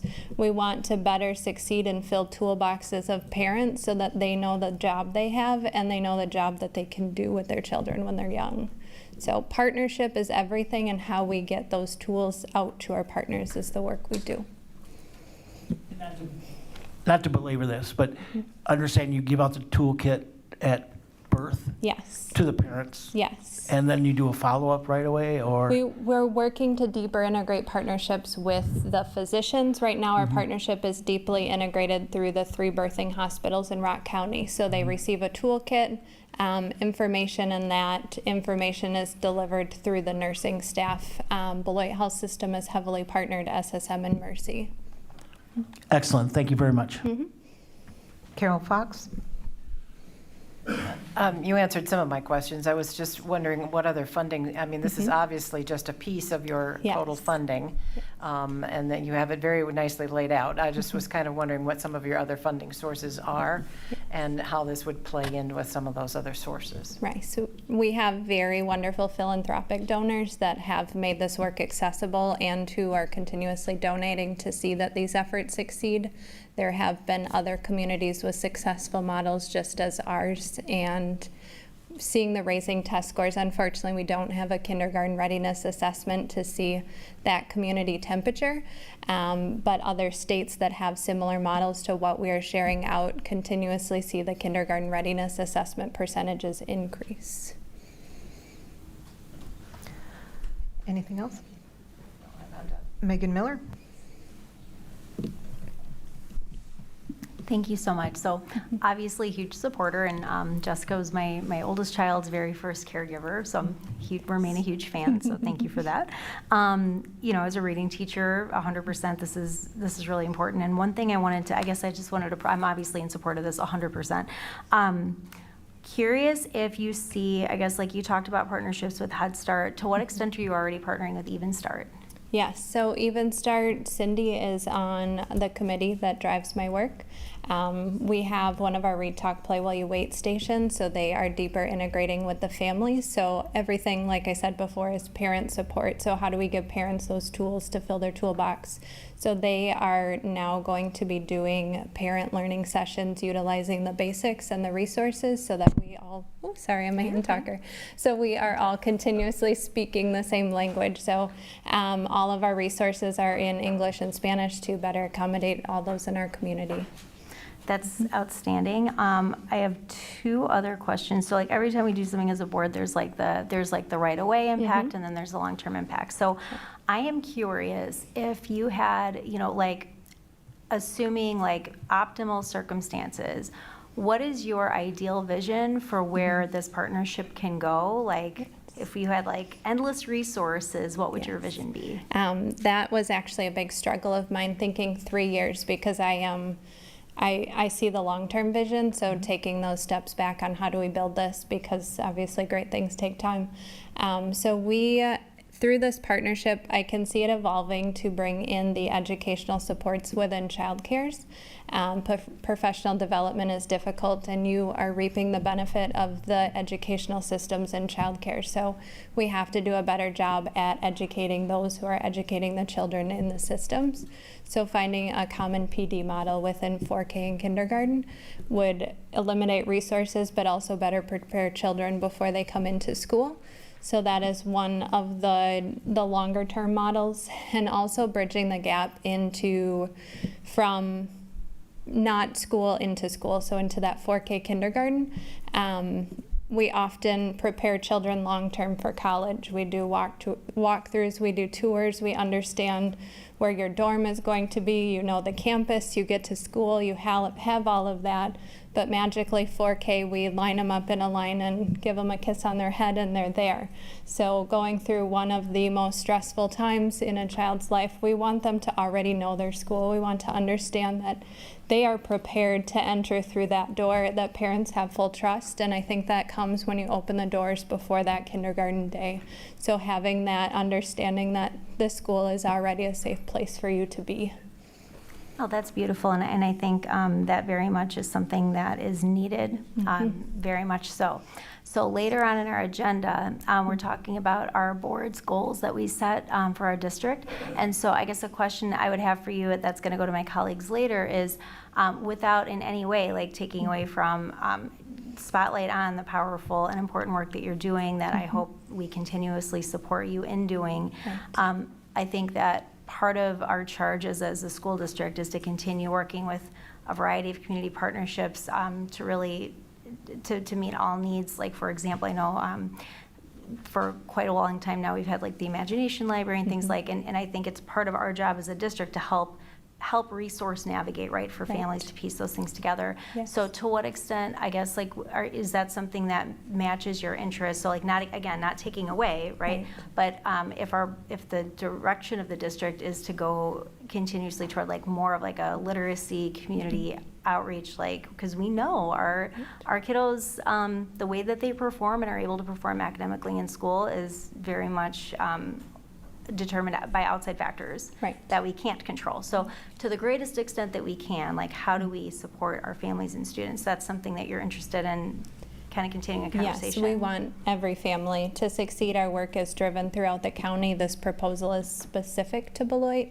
so ensuring and seeing that children succeed and through that partnership model, yes. That's fantastic. Thank you so much, and for all the work that you're doing and for bringing this here this evening. Thank you. Are there any other board member questions or comments? Mr. Johnson. Thank you for your compassion with the kids and for what you do. As far as I'm concerned, reading is the key to success in life. If you can read, and the earlier the better, makes everything work. Thank you again. I would add love, reading and love, having support. Thank you. Anyone else? Carol Fox.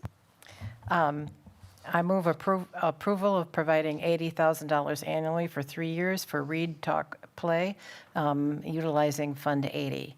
I think this is a wonderful use of Fund 80. I'll second that. We have a motion by Carol Fox and a second by Joanne Rue. Are there any board member questions on the motion? Mr. Hankins.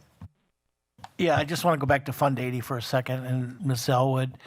And I know we carry a balance in there, and what I've heard, and please explain to me, if we approve something, it stays in that, it's an annual levy?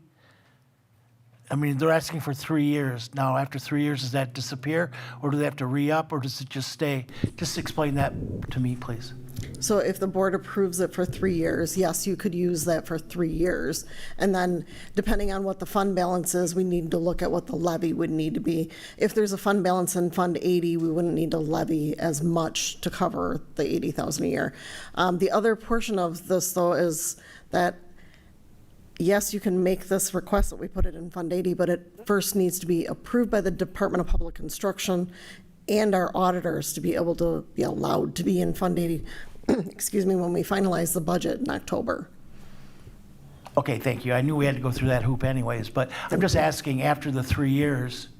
After the 3 years, because you only approve, if you're only going to approve it for Right. 3 years, yes, you would need to revisit and approve it for longer if you wanted to go longer. Okay, thank you.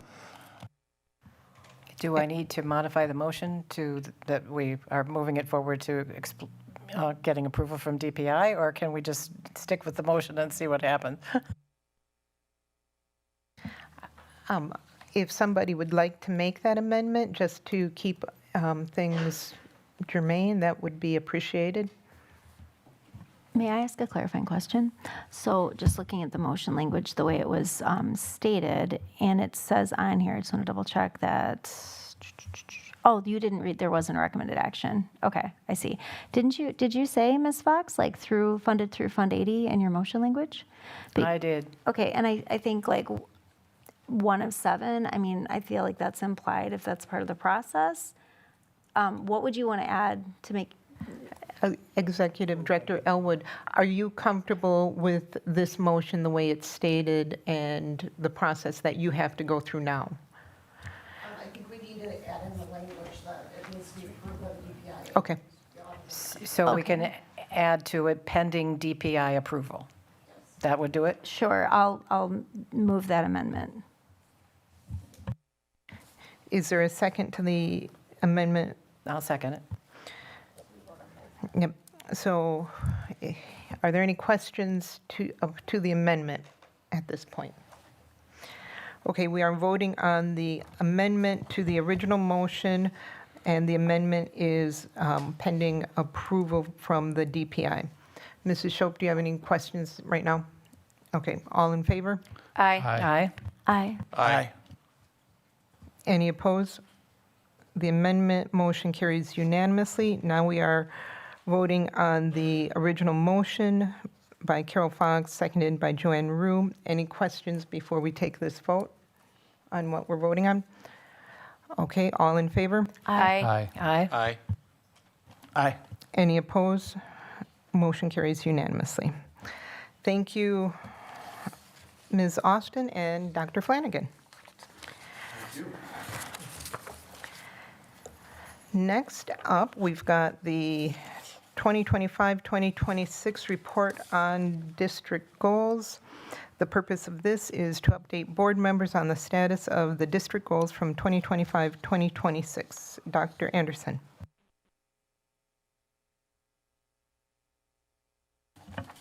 Information on, some is embargoed.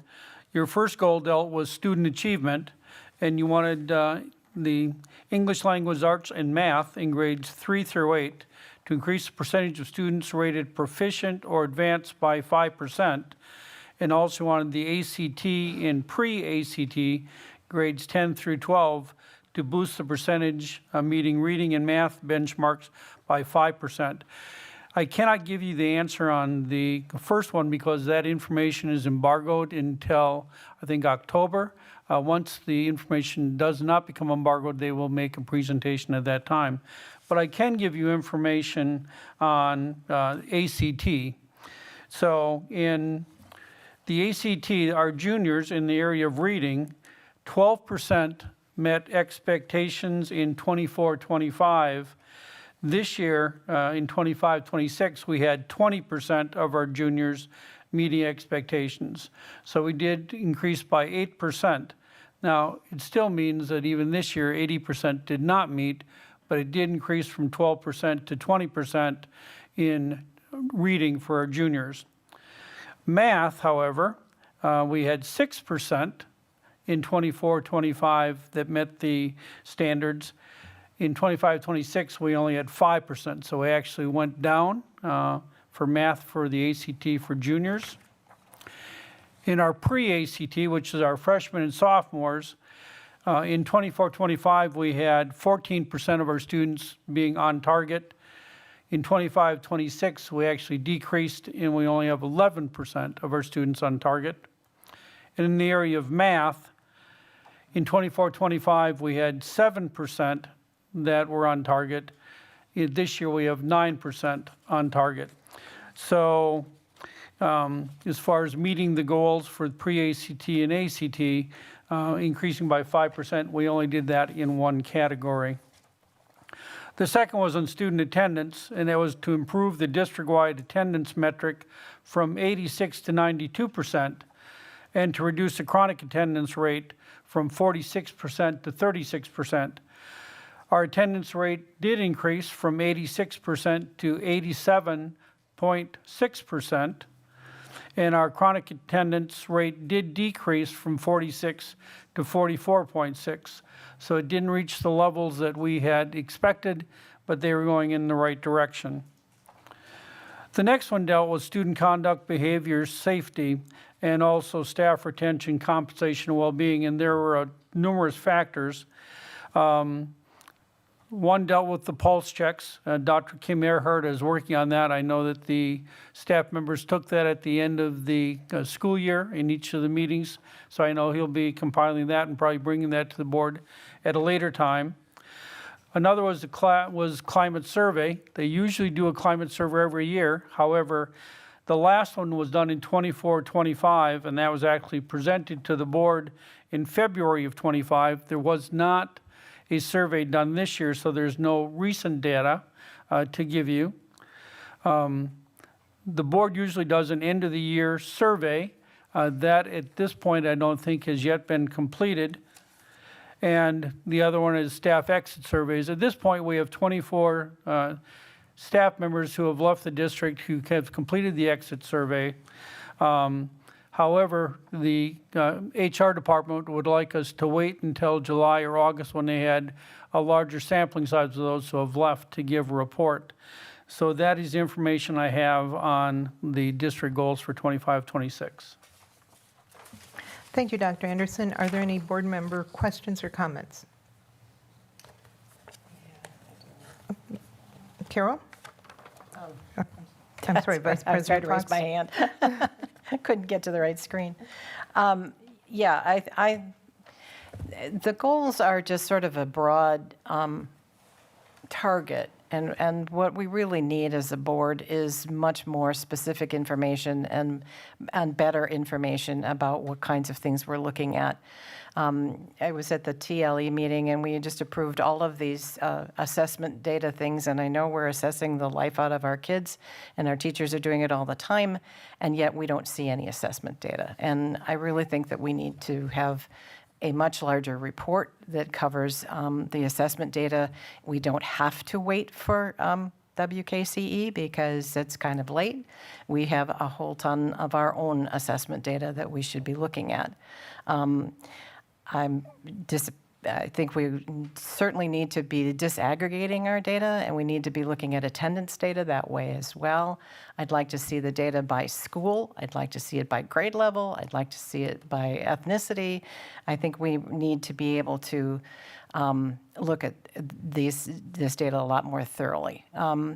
It should be readily available. I'm hoping that all the buildings have been looking at all of their data and studying all of these things. And it really kind of needs to go with what strategies that were put in place and how effective we are, and then what strategies we think we're going to put in place to improve the dynamics as we move forward. And I didn't hear you talk about student conduct. I did hear staff, but we do need to be looking at some of that data as well. So again, I know the goals themselves are pretty broad, and we got the things for the goals, but we need much more information about how our students are doing. That's what we're here to find out. Thank you, Mrs. Fox. Ms. Miller? Thank you so much.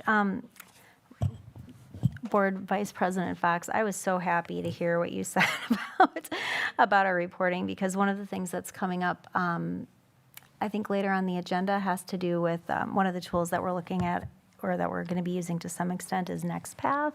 And it's something that is both the cost savings, but it is going to allow our district to do all of those things that you said, and is like, in the capacity, at least of like my day job, I can say that it's going to be powerful for our district, which leads me then to the things that I wanted to comment on initially, which are very related.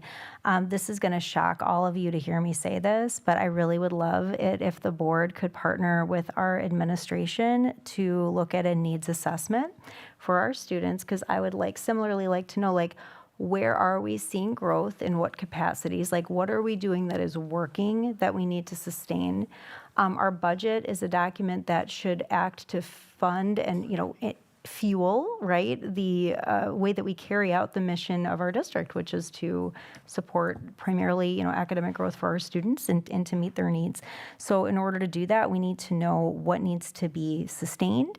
We need to know what needs to be changed or discontinued, and we need to be able to work with our educators to create that larger vision that supports what we are seeing, right, in the needs of our kids and our staff.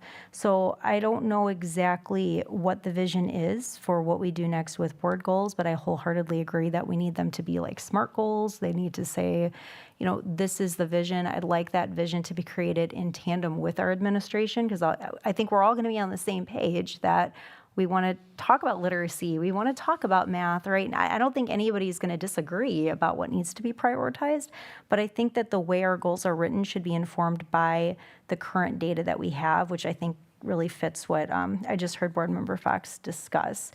Another thing that I would like to put out there is I'm curious, since so many of our goals have to do with things that are both within and outside of the control of the school district Beloit, and particularly like attendance and transportation issues. I'm curious, and I don't know if Board President Johnson can help address this now or if this is a discussion for later, but I'd love to explore the extent to which we can develop these more robust goals that are hopefully based on some needs assessment data in tandem with our stakeholders in the city of Beloit and in other outside agencies, so that we can not only capitalize on partnerships, but also be very deliberate in working smarter, not harder, because I think that we're not the only institution in the community that benefits directly from us achieving the goals that I think for the most part we're all in agreement that we need to achieve. So I am just curious to hear more about what those next steps look like, or what they could look like, and maybe the degree to which we can, you know, bring in outside stakeholders at some point into that discussion. Thank you. I will meet with Dr. Milat over the next couple weeks, and we will put our heads together and come up with a time where we can figure something out. Joanne Rue. Yes, thank you. Speaking of Dr. Gordon Milat, I think one of the first steps in this is giving her the ability to hire the person that's taking her position and doing it quickly, and making sure that Dr. Gordon Milat is able to work closely with them, because she's been in this role for a while now, so I bet she has a plan and is ready to implement it, but just needs the people to help her do that. Any other board member questions or comments? Tom? Thank you. And thank you to the Hendricks Foundation and Lisa Forseth, who's sitting here in front. But the spotlight has been put on literacy, and absolutely correctly. But as Dr. Anderson just pointed out, our numeracy is going the other direction. So they work in tandem, but we need to keep our eye on that ball also. I just want to make sure that is well noted, and I'm sure Dr. Milat is on top of that. But as we shift our focus to the younger grades and literacy, that numeracy to me is in tandem with that. Thank you. Thank you, Mr. Hankins. Ms. Miller, did you have another comment? Yeah, I'll just put in a quick plug that in addition to Reading Corps, AmeriCorps has a program called Math Corps that works the same way. So, you know, I think there are a lot of possibilities there, Mr. Hankins. Thank you. Our next item tonight is the resolution to authorize an independent hearing officer to determine pupil expulsion. The purpose of this is to renew the Board of Education's authorization for the use of an independent hearing officer for the expulsion of pupils for the 2026-2027 school year. This resolution is approving the authorization to use an independent hearing officer only. Are there any board member questions or comments before I read the resolution? Or if somebody would like to move to waive the reading of it, we can do that I'll according move to Policy 183, Rule 1. I'll move waiving the reading. I'll second. Waiving the reading, motion by Dan Schoof, seconded by Carol Fox. Any discussion? Hearing none, all in favor? Aye. Aye. Any opposed? Motion carries unanimously. Are there any questions or comments regarding the independent hearing officer resolution 26-27.01 expulsion of pupils. Megan Miller. Thank you so much. I think given the main event issue that we have later this evening regarding our budget, it's important for us to be mindful of all of our decisions, right, regarding spending. And I had emailed Dr. Anderson earlier to ask about like legal fees, which I know have been a popular discussion item. The estimation that I received was that we spend about $80,000. Was it just this past year, right, doing with the IHO? And that if we were to hear expulsions and do the process ourselves, which some of us at least were trained to do already, which, is kind of just follow a packet, it would cut that in half potentially. So I respect that this is more than just a budget issue, but having experienced it both ways as a board member, I like my evenings just like all the rest of us, but I am certainly willing to hear expulsions on our own as a way to help reduce that budget burden. Thank you, Ms. Miller. Ms. Elwood, do you know what our cost for the legal fees for the IHO were, and do you know what the legal costs were for the attorneys for the administrative pre-expulsion hearings over the last year? Yes, actually, since I got that information, and it's what I gave to Ms. Miller, your IHO cost this year about $50,000, and then the attorneys that we have with the pre-expulsion process is about $30,000. So that's about where the $80,000 comes in. So $50,000 for the hearing officer, and then $30,000 for what I'll call our pre-expulsion legal advice. Thank you, Dr. Anderson. And then another follow-up question I have with that, and this may not be readily available because I think it predates your time here. When the board was doing the expulsions ourselves, we had an attorney sit in on them, and that attorney was not doing it for free. Do you know how much we were paying that attorney for that time? No, but in looking at the data, I actually, when I started here my first time 3.5 years ago, the board was actually doing the number of expulsion hearings. They were hearing themselves. I will tell you that the number of hearings that the board held dramatically decreased. So, you may find the what you were charged per hour, but I can tell you that the number of expulsion hearings that are currently taking place this past year and how many that took place during the year in which the board was hearing, there has been a significant increase in the number of expulsion hearings that are being held. Also, when Ms. Miller asked for my opinion, I did remind us that you will, if you hear it yourselves, you are going to have to dedicate several additional evenings each month, because you already know going through in closed session some of the, the results. If you take each one of those and realize you're going to spend at least 2 to 2.5 hours per, you will get some type of an idea of how many hours you'd have to put in per month to hear the cases. Thank you, Dr. Anderson. Carol Fox. One of the things that the public has clearly made known is that they're very concerned about the safety and the discipline issues that are occurring in our schools. We need to make it so that our administrators feel that it is a viable option to send the kids to expulsion hearing if they feel it's necessary. I think when administrators have to bring that to the board, they're pretty hesitant about doing that because it would be feeling like it's reflecting on them. I also, we spend an awful lot of time doing this, and I don't feel the need to spend any more time.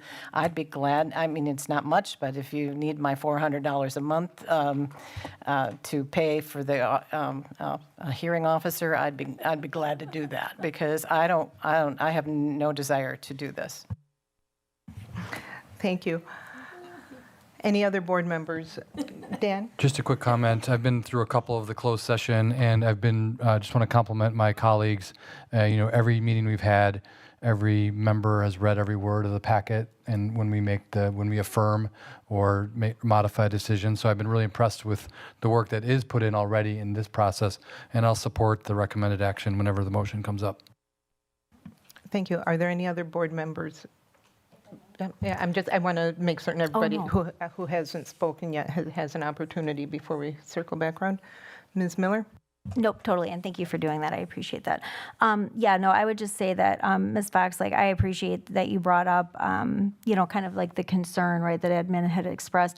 We did have a conversation recently, and I think a few years ago before, because I think it's an important trust-building piece. And again, 1 is 7, having done it both ways, it's certainly appreciated. I mean, as a parent in the district, I appreciate the administration's diligence in prioritizing safety and regardless of whether we have an IHO, it's not ideal. It's heartbreaking. Nobody likes that happens, but of course, that happens sometimes. So I would just like to take that opportunity, since you did bring that up, to reassure that it's certainly appreciated when administration follows policy and does its job, and whether we are sitting and doing the process, or just simply reviewing the packets, there's no judgment on administration. It should hopefully there is some trust and it should feel safe there.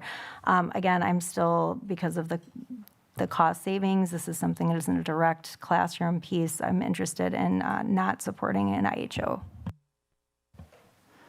Thank you. Is there a motion? So moved. I'll move the recommended. Do you need me to read it? Yes, please. Move to authorize an independent hearing officer to determine pupil expulsion under Wisconsin Statutes 120-13, Parent 1, Parent E 1 through 4, effective July 1, 2026 to June 30th, 2027. I'll second. We have a motion and a second on the table. Any questions or discussions on the motion? Hearing none, all in favor? Point of order. Yeah. It's a resolution. I have to do a roll call. Roll call vote, yeah. Thank you for reminding me. Mrs. Shope, when you are ready. Bill Johnson, Aye. Megan Miller, Nay? Tom Hankins, Aye. Carol Fox, Aye. Joanne Rue, Aye. Dan Schoof, Aye. and Tia Johnson. Aye. Motion carried 6-1. Thank you. It is 8:02, but per board policy, is there a motion to extend the meeting? So moved. Second. Motion by Dan Schoof, seconded by Carol Fox. Any discussion? Hearing none, all in favor? Aye. Aye. Aye. Aye. Aye. Any opposed? Motion carries unanimously. Could I just get who moved and seconded, please? Dan Schoof made the motion and Carol Fox seconded. Thank you. Our next agenda item is the approval of agreement with the Hendricks Family Foundation. The purpose of this is to approve the agreement with the Hendricks Family Foundation. Dr. Anderson? Well, first, I'd like to, again, thank the Hendricks Family Foundation for the generous offer of providing $2.5 million over 3 years to help us with a literacy pilot at our elementary schools. We are actually able to do 2 elementary schools. We are going to do Converse Elementary and Gaston. We are going to fund the 60 slots at one of the 2 schools, and the Hendricks Family Foundation, should the grant agreement be approved, will be funding the 60 slots at the other school, plus they'll be funding the Skyrocket professional development. I'd also like to thank Lisa Fursus and Liam Malott for all of their help since the board approved going into creating this agreement, to sit down and to go over, basically to make sure we have covered the topics that we thought were essential and that we could reach agreement on the language. We have brought the modified language to our attorney. The attorney actually helped us to draft a couple changes. They were accepted by the Hendricks Family Foundation, so the grant agreement that you now have in front of you has been reviewed by our attorney, and all of the changes that they thought were applicable have been made. So I am encouraging you to pass this because we are actively working to make sure we are up and running for the beginning of the school year, planning for Skyrocket to start giving some professional development to the staff in August, as well as open literacy, and arranging our schedules to make this happen. And I think we're all very encouraged to see what the results will be. So tonight is the or you take a motion on the agreement, but I am in full support, recommending that you do this. And again, I want to give my thanks to Lisa and Leah for all their help in getting us this far. Thank you, Dr. Anderson. Megan Miller. Thank you so much. First, I just want to say, just in the spirit of full transparency, I did ask some clarifying questions for anybody who's like playing along at home on the contract language, and I feel really confident that it is, fair and will be an asset to, our kids in the district. So I did just want to express also my gratitude toward Lisa for Seth. I think like in the discussions that we were able to have, it was really, I just want to bring us back to the process. It was really helpful that we were able to pause and really unpack like what this means and what this, and we've heard a lot tonight from our students in public comment about how there is not a one-size-fits-all. And I think that for many of our kids, I think open literacy is going to be amazing, and there are going to be other kids who have different root causes that will need to continue to be creative and work hard to meet those needs. And I just wanted to highlight that because like this is, I think, really what good community partnership looks like is the rooted in mutual respect, willingness to listen, and like deeply understand as we move forward. And I hope that this is the boilerplate for how future community partnership opportunities act. So thank you so much for your patience and the time that you took to really make this a truly wonderful gift to our children and families in our district. Dan Schoof.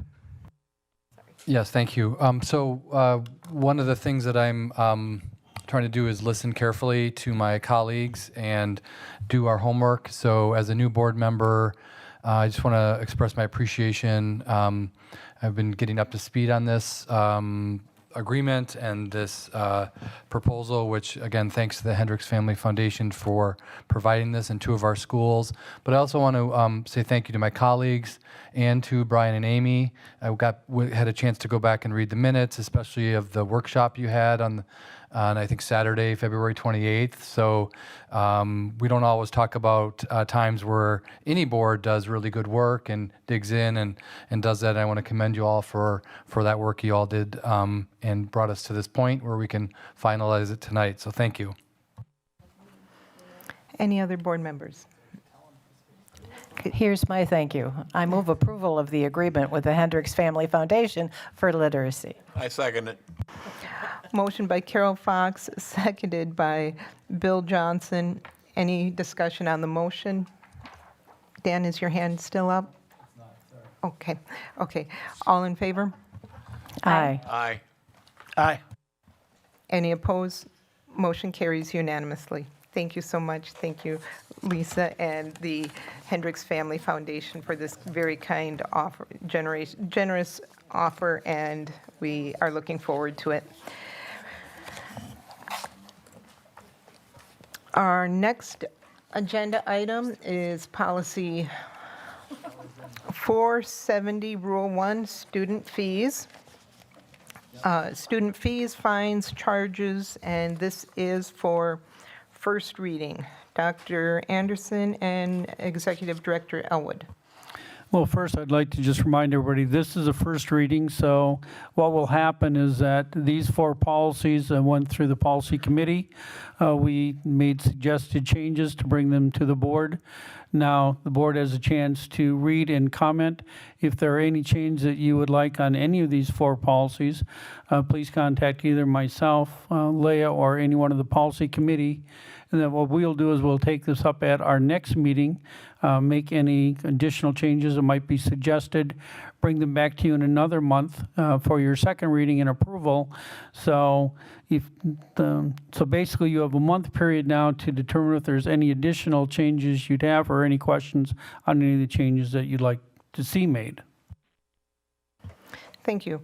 Do any board members have any questions on policy 470, Rule 1?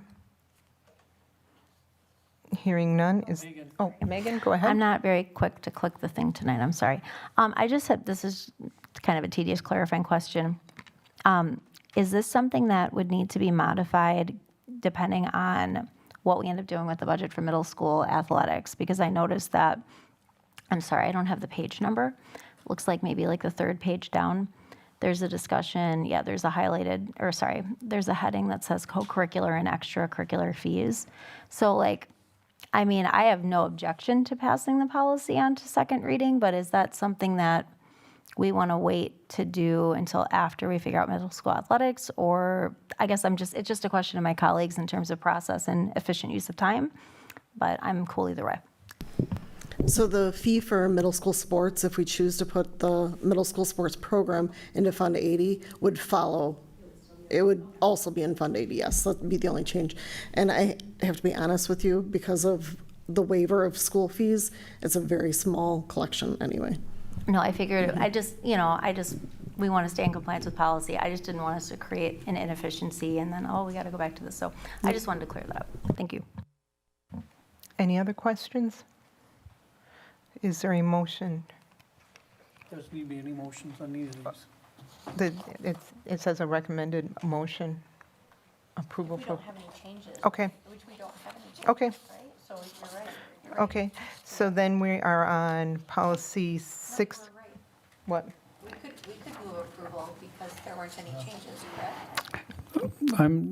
I would just assume that you didn't make, so you gave yourself a month to make, because I know that for fees, we're probably going to have to make a change to that for our next one because of ticket prices for students and what you charge or don't charge.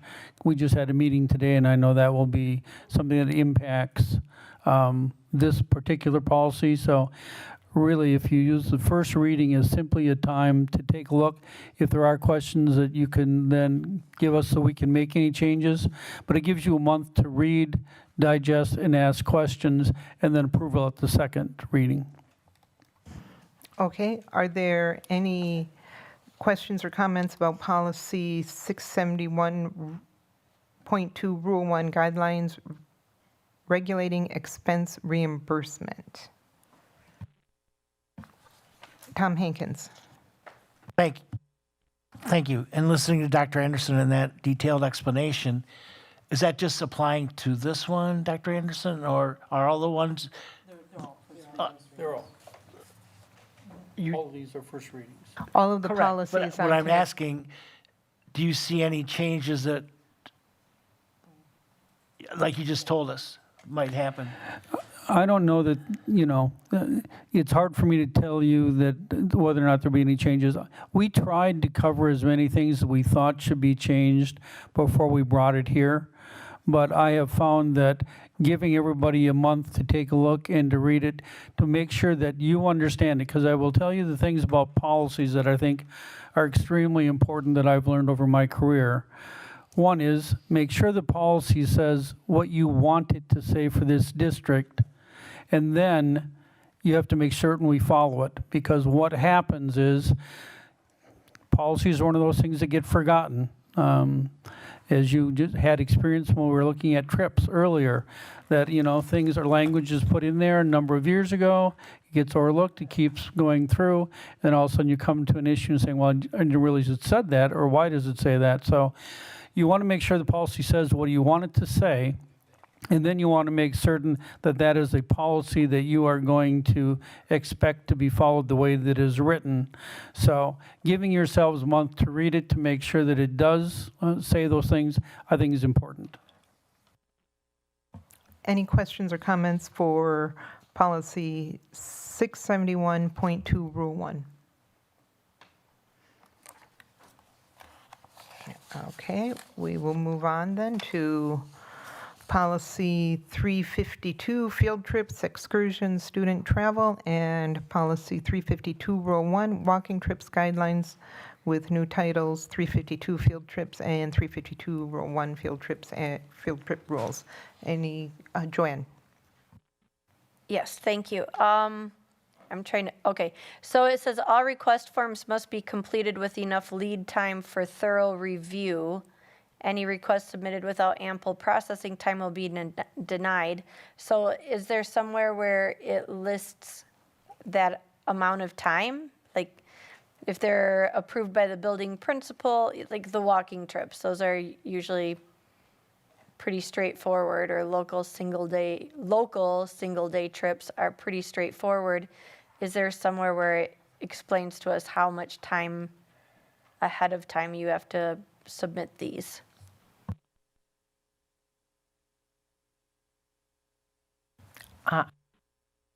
I think we kind of thought that the administrative people could kind of make a rule on that.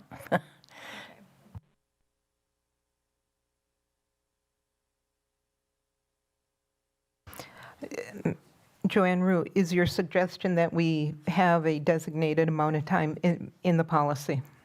I just as a classroom teacher, I would look to see, like if I had an idea, I would probably look to see, how many days in advance do I need to know to let my principal know and get all the approval. Deadlines just are, make it clear, but different buildings do things a little bit differently too, so maybe that just allows for a little bit more.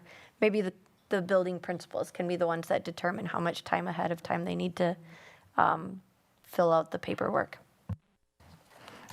Dr. Anderson or Dr. Malat, do either of you want to weigh in on that? That's why we have the first reading, so we can take this information and we can take a look and find out, what would be an appropriate amount of days, because we do want to make the policies as clear as possible so that people understand them and know what the rules and regulations are of each policy. So we'll take a look at it and see if we can put in, a specific time period or at least a range. I would really like the board members who haven't actually been on the policy to look this, especially our two teachers. We kind of combined several different policies together, so all field trips were kind of under one umbrella. We have things about chaperones. We have things, guidelines for the staff. So most of it was in the policies we had. It's just very much kind of rearranged. So I would appreciate it if you'd kind of take a really good read through that and see if you see anything that we missed, especially since you've done field trips too. Tom Hankins? Yes, thank you. Talking about the timelines, Joanne, and as we've learned in the last year, I've learned that transportation kind of rules the day. So, with these requests need to get into our transportation people to make sure there's a bus available to take to and fro. So that timeline needs to be addressed too, along with the request to the superintendent. Thank you, or the building principal. Thank you. Any other, Joanne Rue? No, mine basically was about the walking field trips, because I've been a member at a couple of different buildings, and at one place, if we came up with it on Monday and had it all set and Press parents star were okay 6 with to it, unmute. by Friday we could go, and the other one, it was Press star 2-month 6 to process. unmute. So, different strokes for different folks, but I'll tell you how I did a whole lot more walking field trips with my first person. Thank you. Dr. Malat? Yeah, Durham typically requires at least 2 weeks' notice to schedule their busing. And you do have strikeout language in your policy from before. It did say that Executive Director of Business Services needs 150 days before time of travel for international trips and 90 days before time of travel for domestic trips. So there is a timeline in there that you do have striked out. So, but typically in the schools, we need at least 2 weeks' time because Durham has to be arranged. The nurses have to have time, and it is a lot of time for the nurses to check off emergency medical, dental, and all the things. So 2 weeks is even pushing it. Thank you. Thank you. Any other questions or comments on the policies? Joanne? Sorry, my hand was still up. Okay. Maybe we could say like a minimum of 2 weeks then, just so that it covers the nurse and all of that too. I don't know, just for safety's sake. Okay, thank you. Anyone else before we move on to our next agenda item? Okay, our next agenda item is the budget proposal.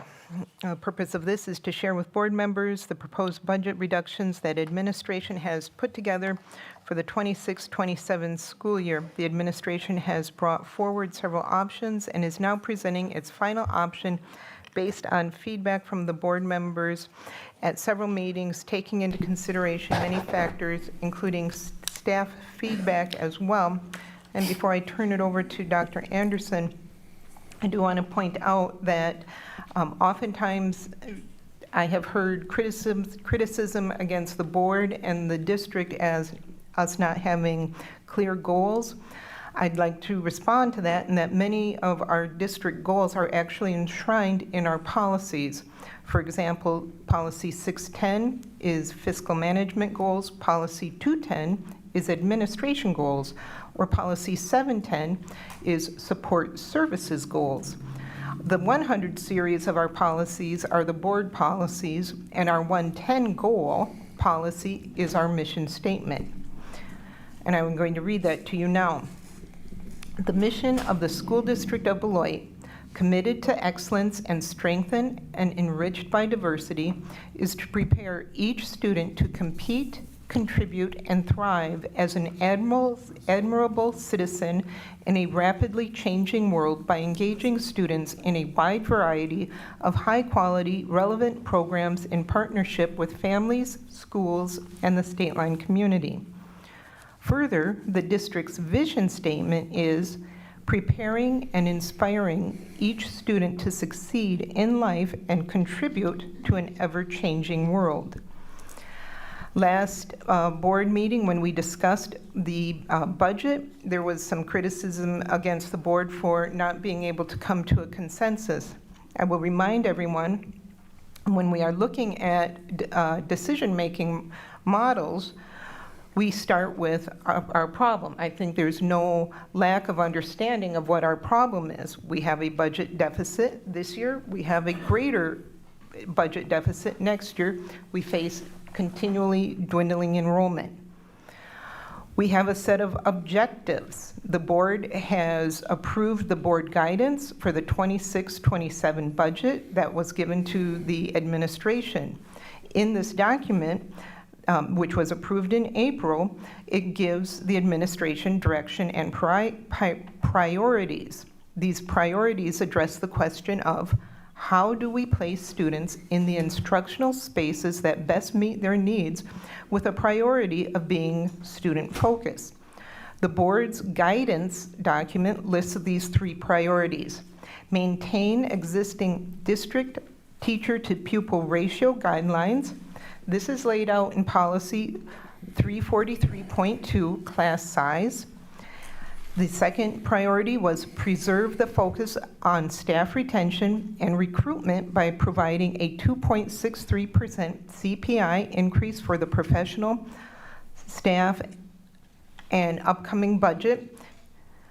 For the professional staff in the upcoming budget, prioritize district programs and initiatives that drive student enrollment, i.e. Academies model at BMHS, DLI, to minimize the recent enrollment patterns for the district. I'm going to encourage us to keep our discussion grounded in facts. The other thing this board has done is the board has indicated that it is willing to use OPEB funds to cover the cost of longevity pay for 1 year. This would add about $330,000 to any of the budget costs.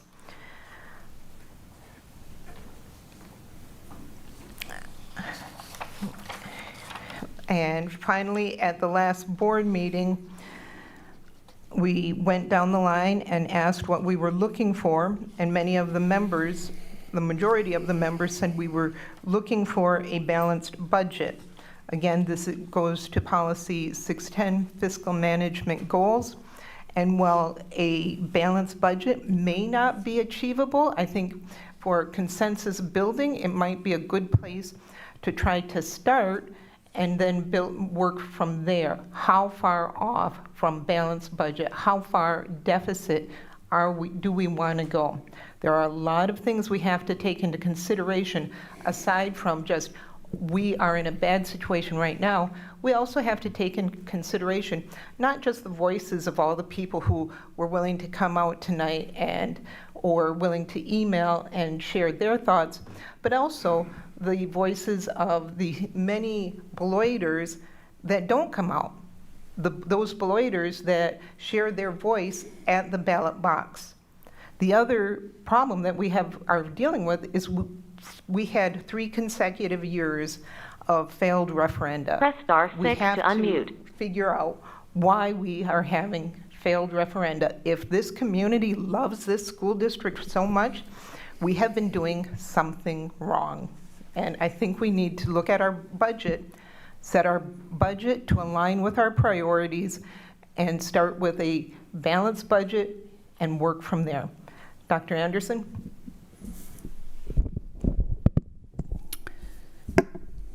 Well, we start again tonight. So we'll start where we left off at our last meeting, is that I had brought what I at that time called option D, which basically had taken the poll of the various, like, did you want elementary deans? Did you want the director of curriculum and CTE, career and technical education? Excuse me for a second. I know that I would have been corrected in second if I got it wrong. Did you want the director of nursing? So we asked certain questions, you provided answers, and I provided then a budget option to try to put in. If the majority said we'd like something added, I put it in. If the majority said they wanted something taken out, then I took it out. Since that time, we've made a couple other revisions to that. So what you'll see is it says final option. The only reason it's final is because it's the last option that I'll be able to present to you. And what this option did is it took basically option D, and we tried to find out, could we get a little bit closer to using less OPEB dollars. And what we found out is that if we went to the virtual school, and right now we offer virtual education to all our students through all our grades. If we were to cut that down and just do it for the high school and for those students that are under an expulsion order, we can save $100,000. So we thought we'd make the recommendation to limit our virtual education to high school and those students who may be expelled from the district, so they have an educational option. So that would reduce it by $100,000. We also then looked at the various budgets in teaching and learning. We found that we could make some changes in our purchases that were being made and could save $125,000. So that basically dropped it to $225,000. Now, that does not get you to a balanced budget. That gives you to the option that's in front of you right now, which is closer. We did look at other options that could get you closer. One of those options was we could take BLA and we could move that to Merrill Elementary. We could have the students that currently are in Merrill Elementary be on the first floor. BLA could inhabit the second floor. They do have an entrance that could be basically private. There are still some spaces that would have to be used, but that would allow for some additional savings if you did that, because we could save on the principal and the secretary. Right now, Merrill doesn't have a principal or a secretary for next year. If we moved BLA, the principal could take over that job, the secretary, and there may be some additional cost savings. So we could probably save a couple $100,000 more if that option was used. We did look at the option, what if we close the Merrill School? What if we took the students that, since Merrill's are still with the lowest enrollment, what if we closed Merrill and we divided the students and moved them to Robinson and Todd? We would then have also some savings, and we would, because those buildings already have principals and support staff, we would have to bring some teachers over because of the number of students, so that there would be some savings also in staffing. So that was an option. Neither of those two options are going to get you to using no OPEB funds, but they will both, you know, there were potentials. If you, and I even hate to say this, but if you eliminated BLA as a program and you did not offer it at all, you would probably save enough to have a balanced budget. Now, I would vehemently fight and tell you why that would be the total wrong decision, because it does serve a segment of our population, of our student population, that has been very worthwhile. You've had this for a long time. It does provide an option to help students in graduation that if you did not have it, it takes a last chance opportunity away from some that it seems to be very successful. But if you did not have it, would the elimination of all those staff bring you closer to a balanced budget? The answer is yes. I will tell you that tonight, whether you make a decision or not, you will make a decision. And what I mean by that is, if at the end of the night we haven't found a solution that is acceptable and you go into July, you will have made the decision of not being able to close any buildings because you won't have enough time. There just will not be the time to make that happen. So the discussion tonight will be is that if you do want to move students, we would have to know that tonight in order for us to have the time to do that before the beginning of the next year. Now, I'm not advocating that. What I am advocating is what I went back a couple times ago. I would advocate what I call Enhanced C. Enhanced C basically says that the employees that currently are working for the district stay working for the district. They may be in a different position, they may be in a different building, but the cuts would be made through the vacancies, attrition, and of course some of the things that we did tonight. I call it Enhanced C because in C we had taken the library media professionals and had reduced in the half-time in the elementary schools. There was a lot of discussion even at the board level about potentially making them back. So I would put those back, which means you're going to have to use more OPEB funds. But it does give you the time that you need to make sure that when you are going to make changes, because you are going to make building changes in 27, 28. There is no way around it. You are simply going to have to make those changes because your student bodies will decrease and you won't need to use all of them. I've been a firm proponent that I think what the board should do right away is that the board should start having a discussion. What do you want your facilities, how do you want to use them? Now, we've had discussions, could you keep them all open? If you had student enrollment that was, tending back up, the answer is, then I would say yes. At this point, we have not been able to solve that problem, so enrollment's still declining. So realistically, I don't think that's going to be an option for you in 27, 28. But I think when you start making building changes, you're going to want to make those one time. In other words, I don't think you want to make a change this year and then make a different change the following year. I'll give an example. It had been discussed, it might be politically wise if you took like Fruzen Middle School and you moved that over into Cunningham and had a middle school on both sides, that then both sides of town have middle school. That might be a good idea if you were going to maintain 2 middle schools. But I think you're probably going to go to 1. So you certainly want to move the students from Fruzen to Cunningham. And then in a year from now, say, well, we're only going to have 1. I don't think people would look at that with much foresight. Now, I think if you start having those discussions on what do you want your buildings to look like, and you can let people know well in advance. So I've been a proponent in my board bulletin of saying that if the board can have its discussion among itself, among its constituents, and come out in January and say, we believe for the 27-28 school year, our facilities will be used as follows. I'll just use an example. This is not what it would be, but you know that Memorial High School is going to stay Memorial High School. That's not going to change. You may decide you're going to go to one middle school. Let's say that's Aldrich. You may decide that you want to either sell Frusen or use that as an elementary school and close 2 elementary schools, so you have 2 elementary schools both sides. Maybe Frusen becomes the elementary school for Todd and Merrill, so you have Frusen Elementary and Robinson. Maybe do the same thing on the other side of town. Maybe Cunningham becomes the elementary school for Gaston and Hackett. So you have Converse and then Cunningham.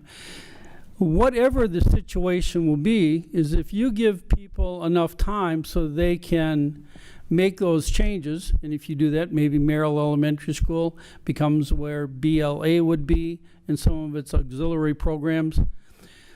But my point is that the decision that you make, if you can then tell the public in January what everybody can expect, then you're giving everybody 8 months for the planning. You're giving administration and staff 8 months to determine how this is going to work. You give the public 8 months to know what it is that you're going to do in the decision that you make. Now, if you decide that you want to move students for this next year, we'll move students just this next year. It's just that I think you'd be better off if you did all your moves in one particular year, letting people know what they're at. But the motion the option we have up there basically takes the option we left with at the end of the last meeting, and it has some additional savings. Now, I do want to bring one other question up, is that one of the things this option does not have, and option D did not have, was the director of nursing, because we cut nursing staff and we cut the director. I will just tell you that you may want to take a look. We have not determined how those additional services are going to be covered. All right? I'm not saying that they shouldn't be cut. I'm saying that, but we might want to take a look at how those services are going to be covered, or what services you no longer want people to perform, because when you have less staff, there are going to be less things that can be done. And I know the questions have come to me, well, Wayne, who's going to do, who's going to check out for all the field trips if we don't have that? Who's going to do the Medicare? And the answer is, I don't know, which is not a very good answer, but it's the answer that I can give you at this point.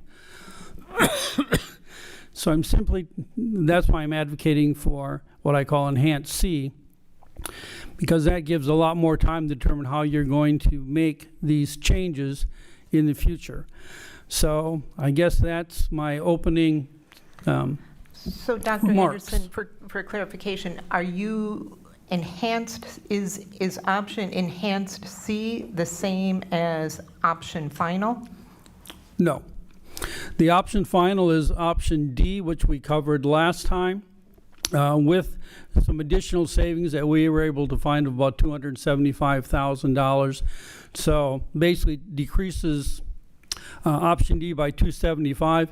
It does contain the things that you wanted in the budget. In other words, it does contain the elementary deans are put back in. It does contain the director of career and technical education. It does not contain the director of medical services, the director of health.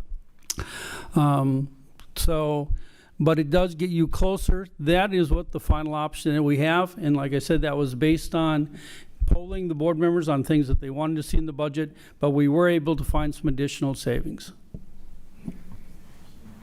Thank you. I'm sorry, Joanne? No, I don't. So we board members do not have option C enhanced in front of us to view. That is correct. You have option C. The only difference when I call option C enhanced is that option C, we had the library media specialist at halftime in the elementary school. It would simply move them to full-time. That's the only difference. Okay. Board Member Miller, your hand is up. It is, thank you. I just had a clarifying question. We heard through public comment this evening some thoughts about sort of, I'm characterizing it as like a community, well, it's more than a community schools model, like a pretty comprehensive community space that's been currently housed in Cunningham. So I guess my clarifying question before we kind of get into the larger board discussion would be, I know that there was something put forward about, consolidating things into Merrill. Like what happens to those other services? Like, was there any, like, I'm not saying there should have been, I'm just kind of curious where those other services or programming pieces would be housed. Well, first, if BLA goes out of Cunningham, it doesn't mean we won't have any programs there. Got it. I mean, it makes sense to keep some there. We zone our heating and cooling and all that. So we've had numerous discussions, and Stephanie has reminded us is that there is a benefit to keep, to keep some programs in each of our buildings. That just makes sense. And it's because we can't totally shut off it, but we can zone it so we can lower the heating in that cost. So we would keep some programs there. Some programs can be moved, like the GITO program, that can be moved to the high school. We could do that. Fresh Start or Even Start, if we move BLA to Merrill, then it doesn't make sense to move that there because then we run shortage of rooms. If BLA stays where it is, but you wanted to move that over, there is rooms in Merrill. So there is movement that can take place, and we can move some programs to the high school because some are more compatible than others that are currently in Cunningham. But I don't think we'd look at totally closing down any of our buildings. As Stephanie has reminded us, it doesn't make fiscal sense. Got it. No, I appreciate that clarification. So I'll just say, like, going back to the board guidance priorities question, how do we place students in the instructional spaces that best meet their needs with the priority of being student focused? 1 of 7, like, I have like 0 interest right now, and I think it sounds like Cunningham works really well the way it is. Like you said, like if there's like little stuff that we can move around that isn't going to have like a major impact on student, I'm going back to our question language, student focused and meeting student needs, like moving the GED, it's like GITO, right, program Right. through BTC, like cool. But yeah, I just wanted to clarify that because I'm just trying to wrap my mind around like what all the options are. But again, like 1 of 7, like I'm really liking what I'm seeing in both enhanced C as well as option D, willing to hear from my colleagues as well. So thank you for clarifying. I appreciate it. And remember, we will look for additional savings. This is a draft budget. Your final was in October. Whatever decision the board makes, we are not going to, I shouldn't say we for the next 2 weeks. After that, it'll be a different we. We'll continue to look for options, on where we can potentially save dollars, because we all want to do that. I think we just have different views on, maybe the rate in which we need to make certain changes, but we are going to continue to look. I mean, one of the examples is that when you passed the budget last time, you said, well, you would allow for the expenditures of, what was it, 1.7 million of OPEB funds if we needed it, and we're not going to need that. Now, we did sell a building, which helped a great deal. But what we look at is that when we're telling you that we think we need so many OPEB funds, if we are saying hopefully we'll be able to use less than that, but we want to give at least an estimate of where we are right now as we continue to look for additional ways we might be able to save money. Thank you. Carol Fox? I must say I'm very disappointed in all of this.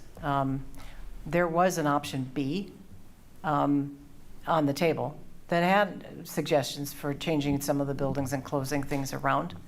And that was presented in a timely manner. And here we are now, because it got totally backed away from, and now now it's too late, right? It's like, oh gosh, if you can't make the decision tonight, then we can't do anything about it. So this is kind of, to me, we've had this method of doing things before where we just drag our feet until it's too late. And then we get stuck with not the decisions that we really want to make.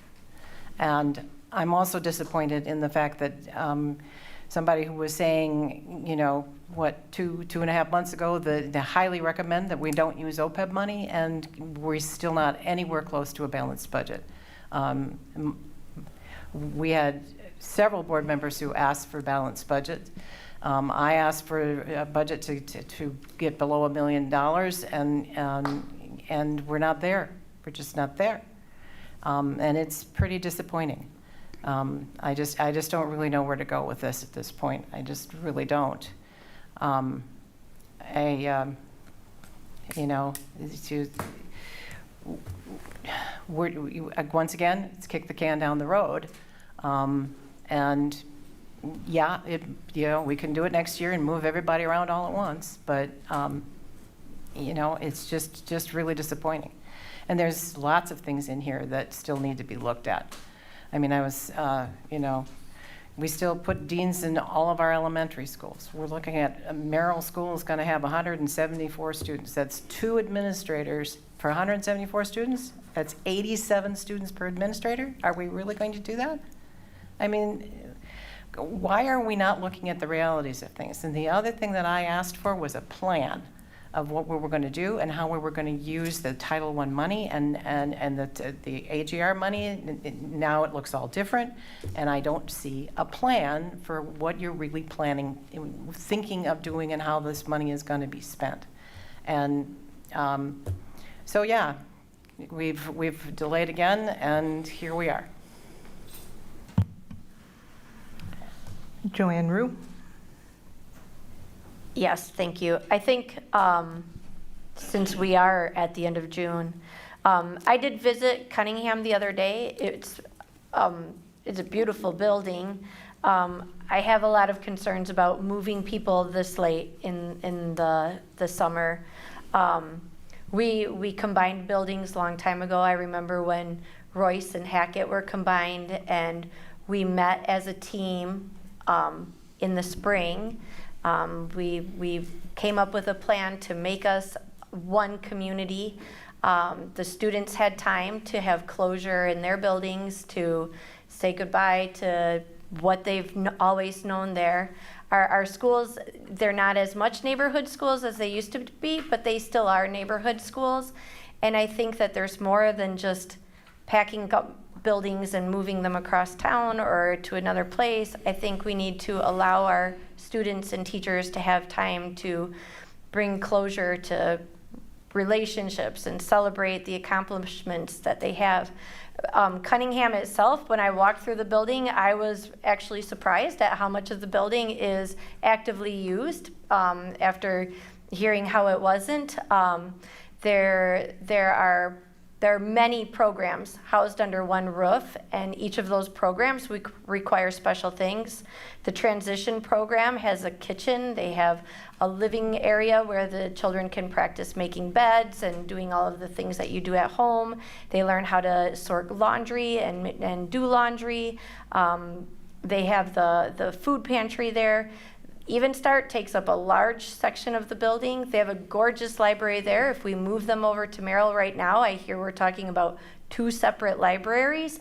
We don't have a place for all these other programs. They're going to still be at Cunningham or shoved somewhere else. I think we need to do what's best for our students at this point and our staff members, and respect that this is their summer and they should be able to take this time to restore and rejuvenate so they're ready to come back in the fall. And then I think us as a board, in July, we need to sit down and look at things really hard and come up with a plan that we can move forward with so that we can move things the next year, because absolutely we do need to close buildings. We do need to put more buildings up for sale. I think we need to do it in a way that's very thoughtful and considerate of our students and staff. Thank you. So according to the proposed budget reductions 26-27 presentation, May 12th, and this has been on just about every agenda since then. On slide 7, it has the historical enrollment context. Our alternative programs from 2024 had an enrollment of 2,005. As of May 6th of this year, 205. As of May 6th this year, it had 118. That's a reduction of 42% enrollment in our alternative programs. Can any of the administrators tell me, have the staff been reduced to follow that reduction, and do we know what the projected enrollment will be for our alternative programs for fall? Well, if you're asking what it was prior to this, I honestly don't know that, because I don't know what the enrollment or what your staffing was last year, and if you decreased, what your staffing decreases were last year. My point being, folks, we don't have any money. We just don't have money. And nobody is coming up here with any good recommendations. We have to do something. We as board members have to prioritize the solvency of the school district of Beloit. Not this program, not that school, not this, not that. We are hearing a lot of we can't, don't do this, don't do that. We are hearing 0 recommendations. Moving the BLA program, shuttering Cunningham for a year, what that would do is we could reduce services, costs in services.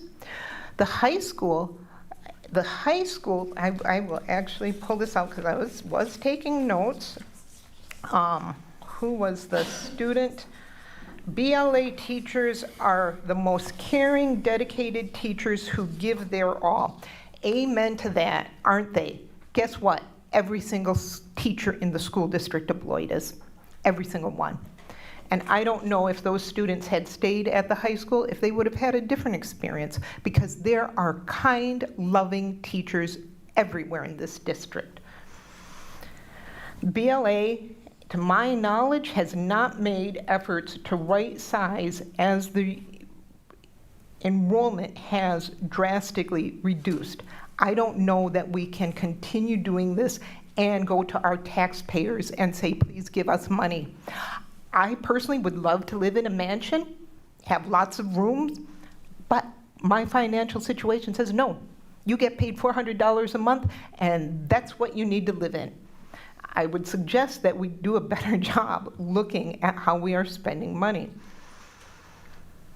I was told by the previous superintendent that when we changed the intermediate schools back to middle schools, that it would have an effect by increasing our DPI report cards because it would have the alignment of the grades. This result has not come to fruition. We cannot make decisions based on hopes. We have to base our decisions on the data and the reality that we have. And looking at this enrollment, I'm concerned what our fall enrollment will be for our alternative programs and the incredible costs. And if you cost it out, cost per student, it gets unfair to the students at the high school. Again, going to this capacity, this presentation, slide 13. The high school has less than 50% capacity. Now, Do they have the academies and whatnot? How are they laid out? I don't know. That's not my job, but it says to me, if we have a functional capacity of 2,472 students and we only have 1,131 students, that's less than 50% full. I honestly believe we can get creative and find a wing, a floor, some space in the high school and put the BLA program and all of these other programs at the high school. Would it cost to move? Yeah. Is it short notice? Yeah. But hey, you know, look at Janesville. They just had a flood and they moved an entire building in a week. It's not undoable. It's not. A few years ago, we closed 2 West Side schools, got them moved over the summer. We're talking about 118 students moving. That has, in my opinion, the least impact on the number of students. And the next group up would be Merrill. Merrill has more than Cunningham. You know, give us some other options. One thing I'd like to suggest that the board does, especially when you talk about capacity, is to actually take tours of the buildings so you can see what the rooms are. Can you increase capacity? The answer is yes, you can. But part of that capacity means you're going to increase the number of students in each of the classrooms, because capacity is built on how many students can a room hold, you know, and that's going to mean you're going to have to look at different changes also in basically what are your class size limits. So I'm not saying that the high school doesn't have a lot of space. I'm simply saying that I think if you want to move BLA over to the high school and you want it to maintain separation, which what it has, I don't believe that that's possible without spending a fair amount of money to basically make it 2 separates. And I think for me to tell you that is one thing, but I think if you actually walk over, because we did, before we did that, we walked through to determine how that could happen. And the bottom line is we could not figure out how that could happen without spending a fair amount of money. So I would just recommend the board, please walk through the buildings, let the building principal walk you through so you can see. So when we talk about capacity, we can see what capacity truly is, because what capacity says on a piece of paper and what capacity looks like in a building may not be exactly the same. Thank you for that, Dr. Anderson. I believe all board members have been to the high school and have at one point or another toured the high school. I think part of our question here is when we're talking about capacity, if we have 1,100 students for a building that's supposed to comfortably fit 2,500, what's the real size of our classes? And I think that might be some data that might be beneficial as well, and why through this process, even after the fact that we all, myself as well, when after approving the board guidance and our number 1 priority, meaning maintain existing district teacher-pupil ratio guidelines, it's maintaining the guidelines, not the actual classes. I have heard that there are classes with as few as 4, 5, 6 students, which is actually outside of board policy. I think we really need to take a deep look at all of our systems, because all of it comes back to we're spending a lot of money. We're spending and looking at the effectiveness and the efficiency, it doesn't seem to equate. When we did do the staffing, with each of the buildings, we did use the staffing guidelines that are in your policy to determine. That's why there are a number of high school staff members on the list, because when you take a look at how many students per class, so we cut out, when I say we, with Emily Pels and that, taking a look at all of the students enrolled in various classes to cut the lowest enrollment classes. Dr. Anderson, can I address some of her questions that she will BLA?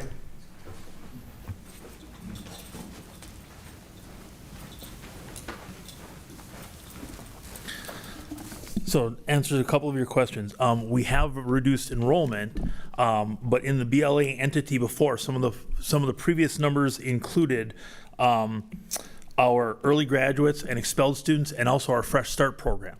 So with the Fresh Start program, we lost 40 students, but that also then saved us we were putting out $240 a year in cash, $6,000 per student to community action. With that, we have also reduced a teacher, a library media para. We did not have a coach and a behavior peace room. So we have reduced staff along the way. In BLA proper, we still have 6 teachers for 100 students. We have maintained where that has been, even when we moved from the Wright building, had smaller numbers. So there has been a reduction in enrollment, but it's been through some of these programs that we used to count or we no longer have. And they're also the cost savings from what we put out for Fresh Start. Thank you, Mr. Stenroos. I will double check my notes that I have from the Fresh Start program. I appreciate your input. Okay, thank you. Megan Miller, and then Carol Fox. Thank you so much. Board President Johnson, you raised a number of really good questions. I really appreciate I think the lens of like you started with like a lens of matching needs, which I can always get behind, and that makes a lot of sense. A couple of things I want to add some context to. You had mentioned the situation with West Side Schools. Least favorite vote by far I've ever had to take. We had to approve that in April. It was really criticized, the timing was really criticized, and the reason for that timing is exactly what we're seeing here right now. It wasn't just a whiplash decision, move some schools over the summer. It was like, if we were gonna do something, it had to be done in that amount of time, which again, a lot of circumstances were not ideal about that. However, I just wanted to make sure it was clear that that's like an apples to oranges kind of situation. Also, our state report card has gone up every year since 2021 school year. We were at 46.9, then 48.7, then 50.6, then 53.1 last year, so it's 55.8 the 24-25 school year. So there were increases that we saw because of that. So I just want to make sure we could clarify those pieces. You asked for, okay, so what's the solution? You are 100% right that anytime we talk about any kind of budget thing, including things that, like I personally care about, there's gonna be stuff that we're like, yeah, we shouldn't, but we have to. And I think that's a really important point to make, because I think Dr. Anderson also has done a great job of articulating throughout this entire process, like there's gonna be, like there's no way, right, to do this without hurting kids. And that's our main goal, is to support and grow our children. So you are absolutely right to point that out, and I just want to validate that. So you did also, though, say no one has brought forward a plan. So I'm going to throw this out here. So for me, what I believe would be constructive, given the limitations that we have, with total, with wiggle room on, we haven't really gotten into the details, right, on option D and like the new and improved option C or any of the other pieces. Coming from a curriculum standpoint, we know where we're going to be in 27, 28. We know what that cliff looks like. It would be my belief that we backwards plan from that number. Like, we're going to start with this, like you said, draft budget, and that's going to take us to the next step. Then our next step, like I 100% agree with what Joanne said, we're going to need to be here a bunch in July. And we're not really just going to be preparing to pass our October budget for this year. We have to have embedded in the thinking and planning for our budget this year what next year's looks like.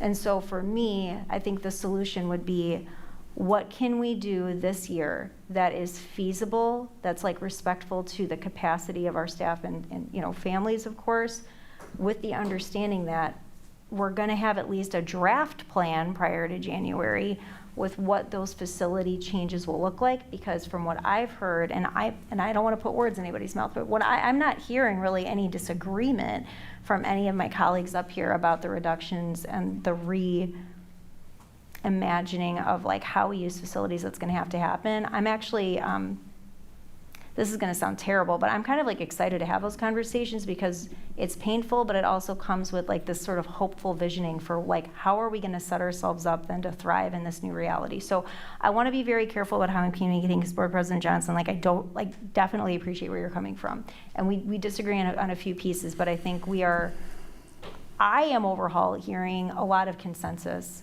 and a lot of agreement between all of us on the board. So while I know that some of us, and Carol, you made it really clear that you're feeling disappointed, I respect that. I think where we are now, I would love to see us say, what is our budget gonna need to be by October 15th when we get our stuff from the state in 27, 28?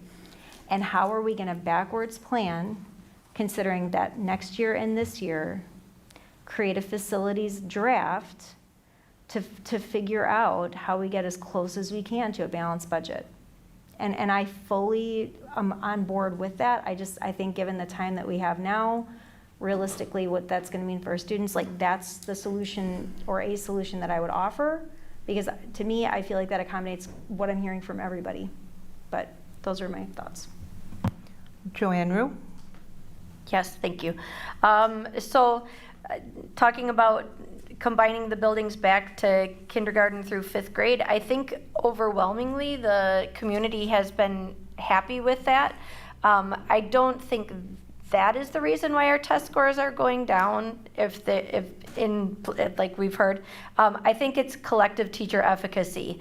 And the reason for it isn't because of the teachers that we've had in place, it is because we are using temporary employees that are not actually district employees. We're having to go through agencies to help fill positions. And when we have that problem, it makes things bigger. And if we don't show respect to our teachers and move them right now, we're going to lose more teachers. And because moving right now would make for major headlines, we would not be able to attract the kind of quality teachers we want to attract.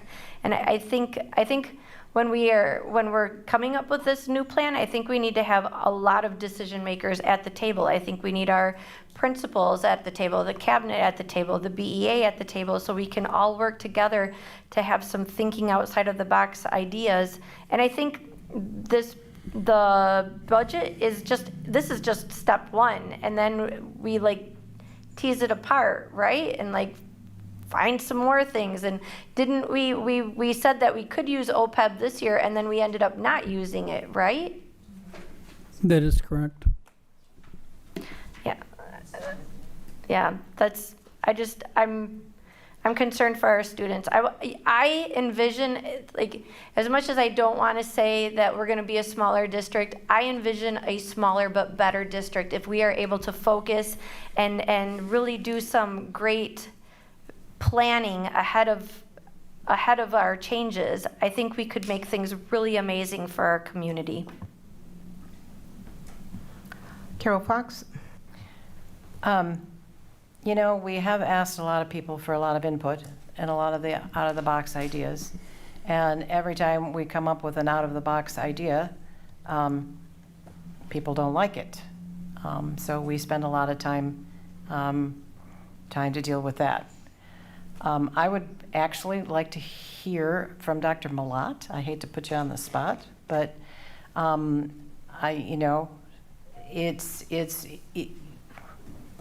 what is your opinion about things like closing some of these buildings? I'm just very uncomfortable having yet another year where we have totally underutilized buildings. But maybe what we do is we sell COLAC and move everybody over to the high school, and maybe that'll satisfy some folks. If we don't think we can shut down Cunningham, and we don't think we can move programs, but whether we move BLA this year or not, BLA is going to be moved. That's just it. And I don't know that we can afford to have a separate spot. I just don't. Because we're going to be pretty small. And we've got to come to some grips with some stuff. But if we aren't going to be closing Cunningham or moving BLA or doing any of those kinds of things, you need to go back to the drawing board and find more. Dr. Malat, if you don't mind, I would appreciate your input, and I hope the other board members would too as well. And yes, we have been having different conversations. I talked to a board member recently who had one viewpoint because of what they had spoken to, their constituents they had spoken to, completely different from the constituents I had spoken to. And that's fine. We understand we come from a very diverse community that's going to have a lot of different opinions, but we have to decide on a budget. Many of us have also taken time to have meetings with BEA members, with staff members, with families. I will say, one of the things I have heard over and over is their concern about BLA going to the high school is not because the students don't want to go there, it's because of the behaviors and, quote, one of our administrators, they don't want to go there because they don't want to have to see their enemies. This is why I read our mission statement from the start, because if we are having a separate building for a school because we are preventing students from having to see their enemies, we are doing a disservice to our mission statement. Dr. Malat? So we have a lot going on here, a lot. I have many, many thoughts about what we could do, what we should do, or what we should have already done. Just give us the hard truth. That's what we need to hear. Well, the hard truth is we should have done this in March or April. Very definitely. This is getting to the point where it's ridiculously late. And I say that not to offend anyone, but it is ridiculously late. I agree with everything everybody's saying, because everybody's putting their thought and their heart into their comments, right? Like, we want to keep our staff here. We want to keep our students here. It is disheartening to know that we have, lost so many students. We have staff that we have lost, but we also can't give staff an answer right now. So, to be very honest with you, if I were a new young teacher and I didn't know what my future looked like, I would probably look somewhere, maybe a little bit more stable. And that's the hard, unfortunate truth. So our job right now is to prepare our school for our school year. We have to prepare for our school year, and we have to make a decision, whatever that might be. Just looking at the figures that you had, I don't even know where it went, but there was some figures up on the board with the budget that Dr. Anderson was talking about.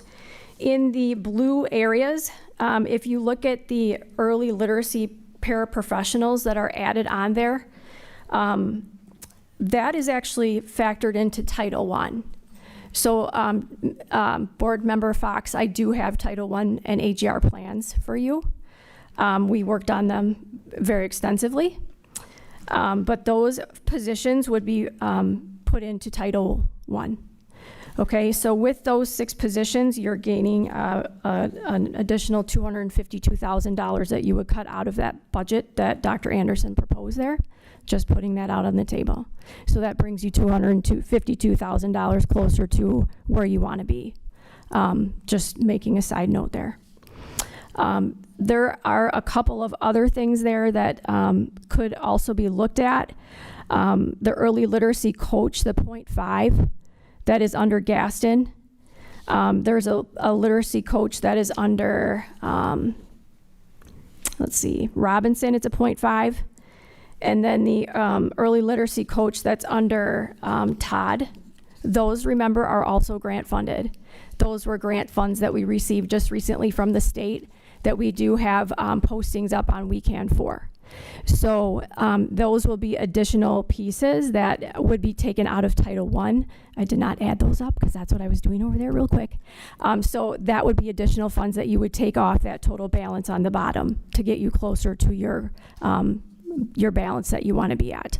Dr. Anderson, can I have my drink there, please? Sorry. Thank you. Additionally, thank you. Additionally, I do want to mention that Mr. Stenrus has been working on another option that would close Merrill. Again, we don't want to close anything, but we have to look at all the options. So, you know, we can talk about that in just a minute. I do think a statement would be made if we did put a for sale sign in our Colac yard. I know Colac is big and beautiful and everyone loves it, but it is underutilized. It's empty. A big chunk of the building is empty. We could all fit on one floor of the building. So something could be done utilizing the rest of the building if we all move to one floor, or we could try to sell it. I also think it's a good optic to have our staff, the administrative staff, in schools. So it's kind of a win-win. So that would be a big, powerful move. I believe in getting some of the community on board with a possible referendum. They've asked for that to be a possibility for a number of years, is close Colac. Additionally, I do want to make a comment that, you know, we do have a vulnerable population that does go to BLA. And it's a very, very difficult decision to have to make about what you're going to do with that school. As a parent who had a child that was a student that did graduate from an alternative program, she was not able to finish her time in the regular high school because of her anxiety. I have a very, very deep concern for where we place some of our students. I think we need to be very careful about how we do that.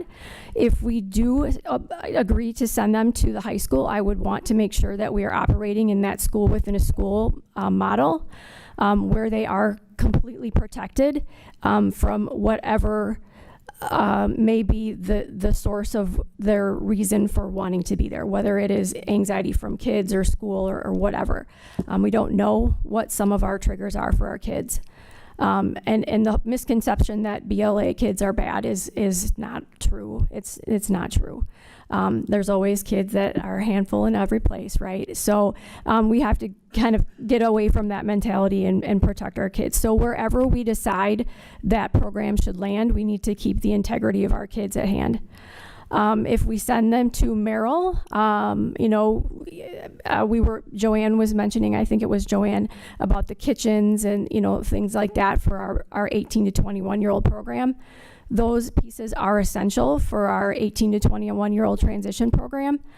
So we do want to make sure we remain, or we keep the integrity of all of our programs as it is. So, again, careful planning is going to need to be in order. So whether or not we can complete that timeline between now and September 1st is a big question. I do question that. I also am concerned about, how that looks as a community, a school community, but how we're going to communicate that to our families. That's a concern I have. I do absolutely know we have to close buildings. We have to do that. Next year will be a big year for closures and redistributing our students and staff. And how we go about that needs to be decided starting in October or earlier. We need to start those discussions. So we need to get this year taken care of now in the best possible way and decide exactly what that OPEB number is going to look like for longevity pay so that we can hit that mark and then just move forward. So wherever we land with that. And I'm not sure, Director Elwood, do you have that number for what the longevity pay would be from the OPEB? It's $330,000, thank you. And I'm for sure you said that about 100 times, I'm sorry. $330,000. So if we can get somewhere close to that, that would be fantastic.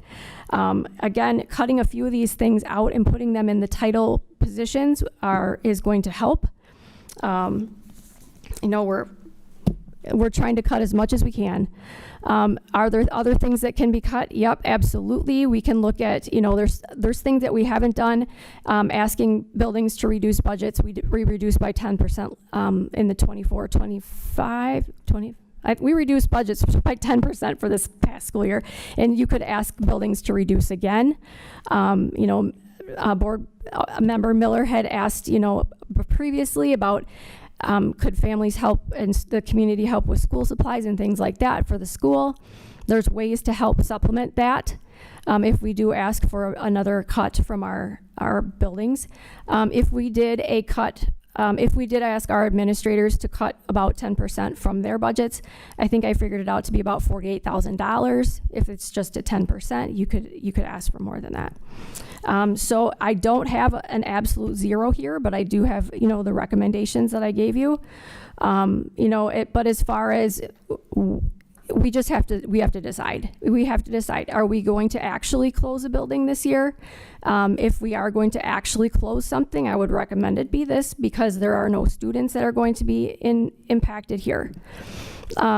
Shuffling around adults is much easier, and we can do that in slow steps. If we posted this for sale and it did sell, we have a deadline to get out. We can meet that deadline, right? We can kind of do things softly instead of quickly, slowly instead of quickly. So that would be my immediate recommendation. If we decide that we do have to close a school building, my recommendation, I guess, would be to relocate our BLA friends to Merrill. And make sure that we maintain the integrity of the programs, but then also do the zoning of of what might be remaining at Cunningham. And then I'm going to have Jeff come up and talk real quickly about the plan that he was kind of brainstorming through as well, because that was kind of a quick coming to fruition. Well, he comes up. I appreciate you sharing the information about your daughter. Likewise, I have an IEP student with anxiety and dyslexia. And I want to remind everyone, if we move BLA, we are not getting rid of BLA. Correct. We are just moving it. We do have the option to eliminate it because it's not legally required. Right now, we are in a very different position than we were 13, 14, 15. When did BLA start? It's morphed so many times over the years. We no longer have a monopoly in education. There are different choices, and to close that program, students may choose to, if we move it to Beloit Memorial in a partition section, they may choose to do that. They may choose to do virtual learning. They may choose to open enroll elsewhere. They may choose to homeschool. There are so many other options now for students. Yep. And it's an unfortunate reality with the market the way it is, but we have to adjust. Otherwise, we're not going to be a school district of Beloit anymore. True. It's just the way it is. Mr. Stenroos? Thank you. Thank you. So a couple weeks ago when I was here, I heard a couple of things that stood out to me. I heard balanced budget was one of them, not wanting to use OPEB or bring that down as much as possible. And I also heard making some bold, aggressive moves, knowing we have something for the following year that's going to be needing even something more. I'm going to be the first to say, I don't want to move programs, I don't want to close schools. But hearing what those pieces were, I went back and I looked at what it would do to move BLA to Merrill and put them in there, and understanding in conversation we had that duplication of services is where we save money, that we can reduce positions that are duplicated. Moving BLA to Merrill only saved us approximately 5 positions because the teachers in the BLA program cannot teach the littles, and the little teachers cannot teach the BLA students. So it is a counselor, principal, dean of students, secretary, social worker is essentially when we get our savings. So there is a savings there. And my numbers using information from the previous board positions was about $384,000. So I looked at closing Merrill and moving Merrill to Robinson or Todd. So we're moving like programs to like programs. So there you do have duplication of services. We looked at class enrollments for each of the grades, and 3 of the grades can move students to one of the other schools and absorb them almost entirely, not quite. We get a little bit larger class size there. 3 of the grades are going to require a teacher to move with them. So out of the pre-K through 5, 3 teachers would have to move someplace to allot for those numbers. So that means we could reduce 3 there. We wouldn't have a principal, a dean of students, a secretary, a social worker, a counselor, a PE teacher, a literacy coach, an art teacher, a media library, a STEAM coach, an early literacy para, and a music teacher, which came out to be about $985,000 in cuts by that. And again, I'm not in favor of cutting any buildings or moving, but when we did this, we also looked at what our current staffing is. Currently, Merrill only has about 40% of their staff that are hired and actually employed by our district. So 60% are already not real people, and these 40% are. And we went through and we looked at, as our with all of our TLE people services teams, those staff members could all be moved to other buildings, and we have positions so it doesn't look like we're cutting any real bodies out of this. So the savings for those things, again, about almost close to $1 million with those, again, using the numbers. And so I had put together a Plan E using the same ABCD format that was there. I put in a couple of other cuts that were a little aggressive, and it involved raises, freezing administrative raises for next year. That put some money out there. I put an option out there about reducing the teacher increase from 2.63 down to 2%. It's an increase, but it does save us some money. All of those numbers and putting them on there brought me to an OPEB number of 99,000. 99,000, a deficit budget of 99,000. $99,930. Now, Well, I would have appreciated seeing this before now. I mean, seriously, you guys. Tom? Madam Chair, I had my hand up. yeah. Yeah, and I For a did while. not take into account longevity pay. That was not a part of that. So it's 99,000 on this. If longevity pay was in there, yeah, or it's already in the budget. Okay. But I did it according to what I saw for the plans A, B, C, D, and I used the same exact format, same numbers, and it came under 100,000. Okay. I think you need to repeat, though, that you're not giving the complete raise to the teachers. Correct. In that format was not the complete raise for the teachers, right? So if you took that off, then it's approximately $400,000 if the teachers got the complete raise. Okay, so a question I have for that is then if closing Merrill, are you keeping the 4K and 3K programs in the other buildings and moving Merrill into those buildings? Into Merrill? No, it sounds like you want to close Merrill and move Merrill, Right. move everybody right. out. of- Yeah, those would be vacated. We looked at anything else that was in there, moving to different buildings that we had. Mr. Schuf? Thank you. No offense, Jeff.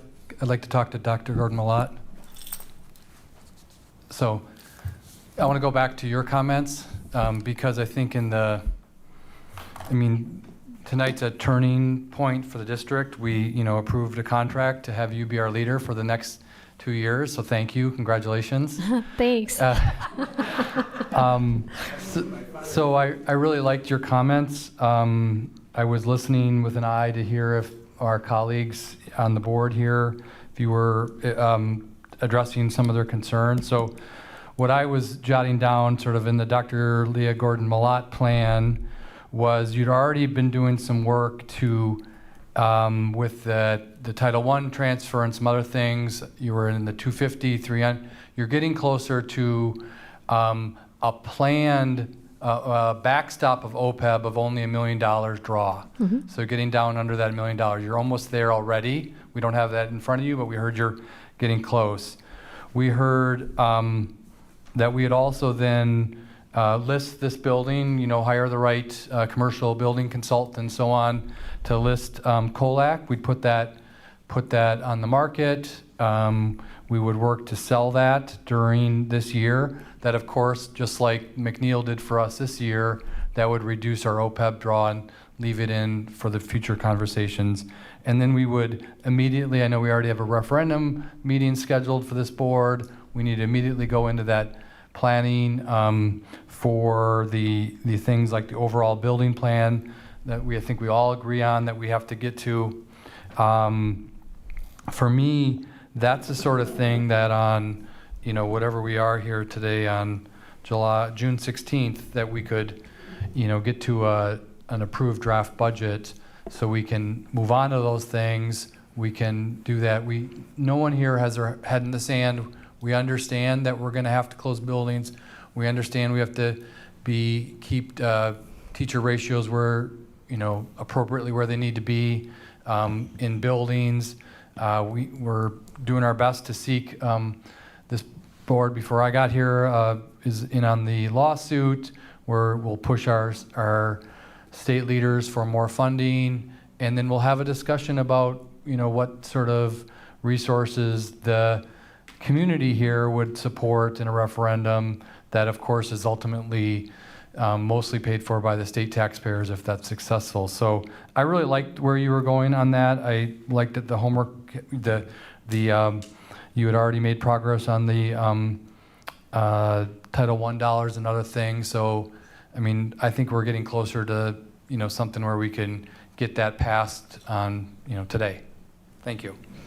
Thank you. There's a lot of other, smaller things too to take into consideration. Jeff did mention, freezing administrator salaries for a year.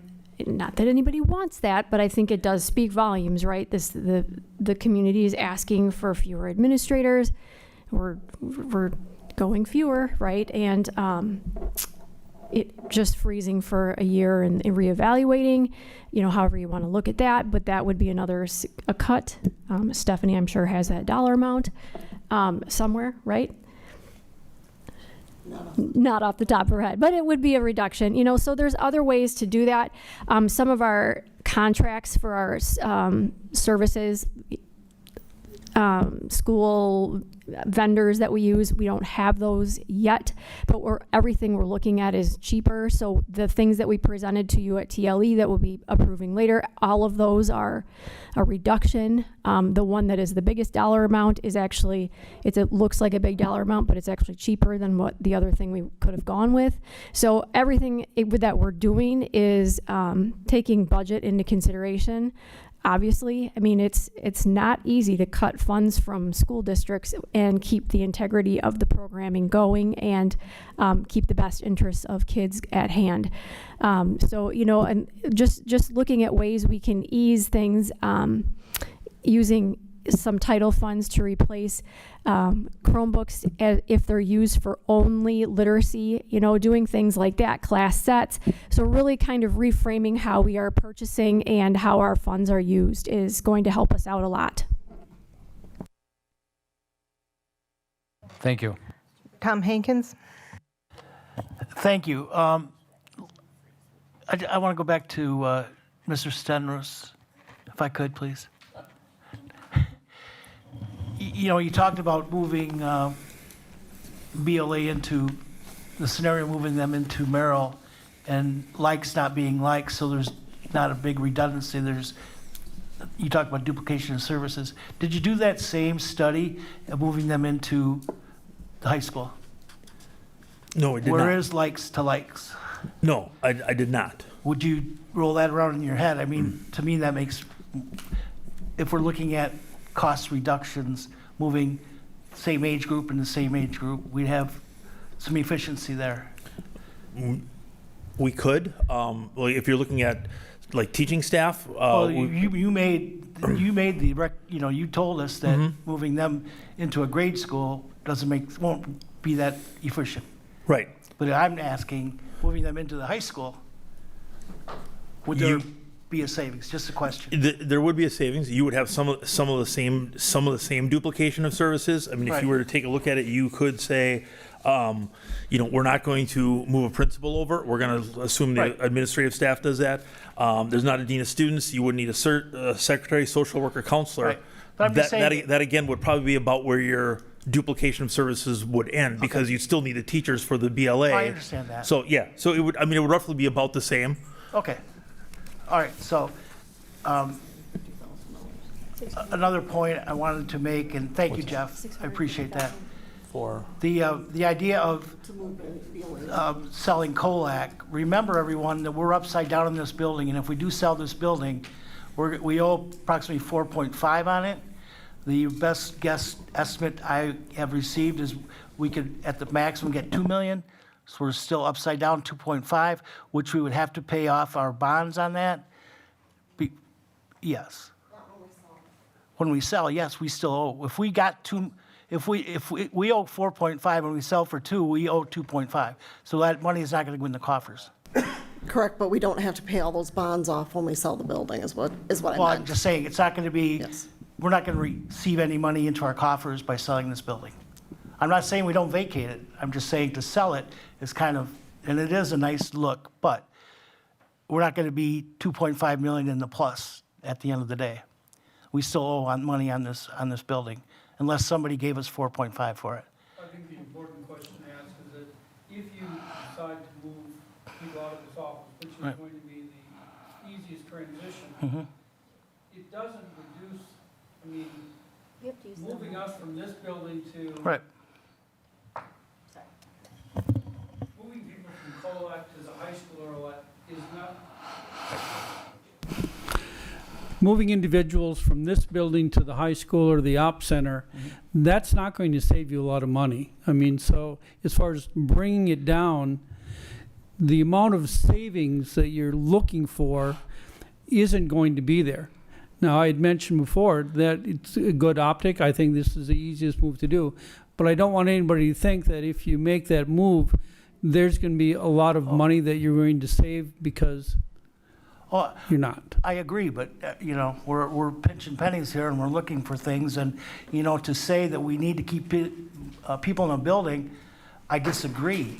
I think that lowering our thermostats and our lights down to 50 degrees as we would to keep everything nice, I don't think we need to have people in a building. We shutter a building, it means our Alliant costs, as we all have seen, are spectacular. And if we moved everybody out of Colac, at least we'd see a big reduction in the Alliant cost. And you'd be a shared cost on somewhere else that it's at. And the same thing with Wright, and the same thing with Merrill. So I'm just saying, Alliant costs are a lot, and every little bit helps. And we talk about the optics of selling this. I agree with you. I'm just saying it's not going to be the major windfall that could be perceived as it being, because that's simply not true. And that's just the point I wanted to make. Yeah, the point I was trying to make is that if we all move to a different building, the amount of money that is really going to show for a decrease in the budget isn't going to be that large. Okay, but 40,000 is 40,000. Madam Chair, I have a point of clarification that's pretty important for the point that Board Member Hankins was making. So I just didn't hear the answer that Stephanie said. So I heard Tom's question. I'm on the same page as Tom. So the district owes money that was used to pay this building. That's district debt that won't change.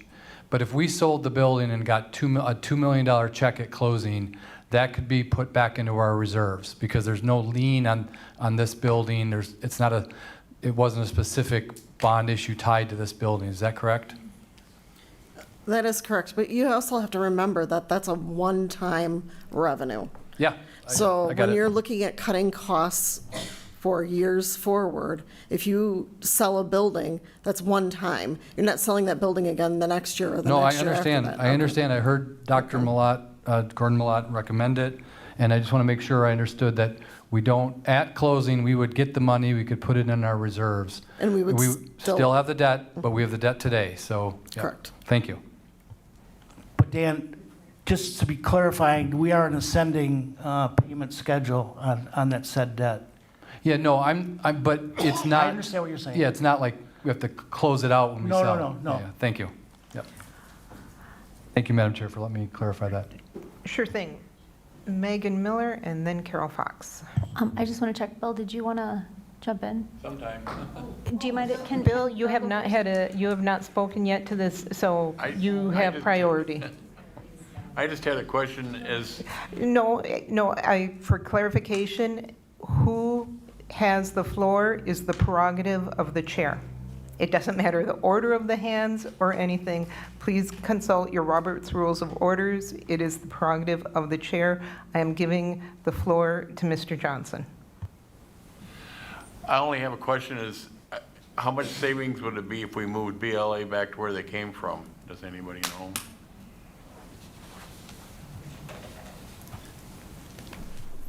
By that, I assume you're talking about Wright? Yes.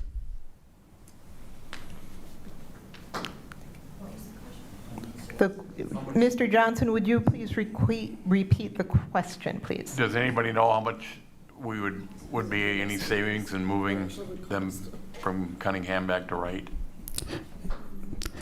There probably isn't going to be any savings. In fact, you're probably going to have an increased cost in the moving them back. But if you have the same number of staff going, you're really not going to have any savings.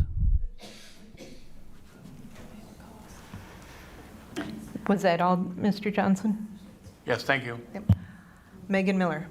Thank you so much. So I just, clarifying question for Dr. Gordon Millot. Am I saying your last name right? Is it Millot? Gordon is fine. Malot's going to be off there in a little while. Right on. Thanks. Right on. Thanks. Dr. Gordon. That's fine. Thanks. Got you. Thanks. Dr. G. Thanks. More power to you. I say that with pride. Love it. So that's amazing. And I'm wondering then, so I really appreciate it. Well, and I appreciated Mr. Stenris as well, a lot of what both of you had to share as well. Really great creative thinking from everybody. Everybody's great. I'm curious in your thinking, Dr. Gordon. Thanks. Were you looking, okay, so like if hypothetically our board were able to move forward this evening with your recommendation, and please interject when I say something wrong because I wrote as fast as I could, but I probably missed some things, to move option, I have question mark, with the possibility of selling Colac, freezing and potentially, because I don't think anybody wants to do that either, but freezing admin salary, and then going forward with continuing to look at contracts, reducing use of Chromebooks, et cetera. What would be your ideal? So two-part question. First part, what would be your ideal option? Like, is there an option that's listed, or is there like option like G for Gordon, like that's like help me understand what that would look like? Oh, we have so many options. I can't keep them all straight anymore, to be very honest with you. So whatever we can do to get closest to what the board has decided to agree on. So in my understanding, we all want 0, right? But we want, we agreed to do longevity pay, correct? So if we can get as close as we can to that, that would be my suggestion. So you've heard a lot of different ideas today. Sorry. And, pick things that get you closest, right? It could be a combination of those things. As far as moving kids, it's very, very hard for me to decide that on my own. We have 2 options. We have 2 buildings that we're talking about. One is Merrill, one is BLA. So if we're going to do that, we need to decide today so we can get communications out. I don't want to do it. We're going to have to do it at some point. Right. But we have to make that decision today. I appreciate that so much. And so here's what I'm wondering. So like I am in the spirit of compromise, and I'm, Mr. Hankins just walked out for a moment, but Tom and I often talk about like, we have to be, that's part of the work, right? We all have to be willing to give and build consensus, because that's literally what our district is telling us, that it needs to best serve our kids. So, I am in a place where I am totally comfortable not closing any buildings and spending OPEB, because I have total faith in our administration and the creativity and resources of our community that we can get to where we need to be by 27, 28. However, in the spirit of compromise, because I totally respect and appreciate where all of my colleagues are coming from. Like I see the logic and the reasoning where we are. I am curious if people are finding it palatable to move forward an option that matches to some extent. And again, I'm looking to our administration for, what you think is most feasible, and of course to the board. One of the options presented this evening with the possibility of selling Colac, with the understanding that we would be passing a draft budget. I really applaud all of our administrators, but also Mr. Stenrus, I think brought forward a lot of creative, really innovative thinking that really gives us a jump start, right, on that planning that we're gonna have to do. And given the numbers that are pretty hopeful and optimistic that he shared, if we're only looking at it from a budget standpoint, I'm feeling very encouraged that there is absolutely clarity to a path forward. So while I understand that it is not ideal for any, and it's not ideal for me either, we're all giving here. I, of one of 7, would be interested in moving forward a budget option. And again, I just need a little bit more clarity on whichever number, letter or however it's labeled. Just to get us to that draft budget stage with the understanding, and, I'm willing to, put on the table like a recommendation to sell Colac. Because Carol, I think you've made excellent points throughout, like the boldness needs to occur. People need to see that this is real. This feels like the best possible compromise there from what I'm hearing.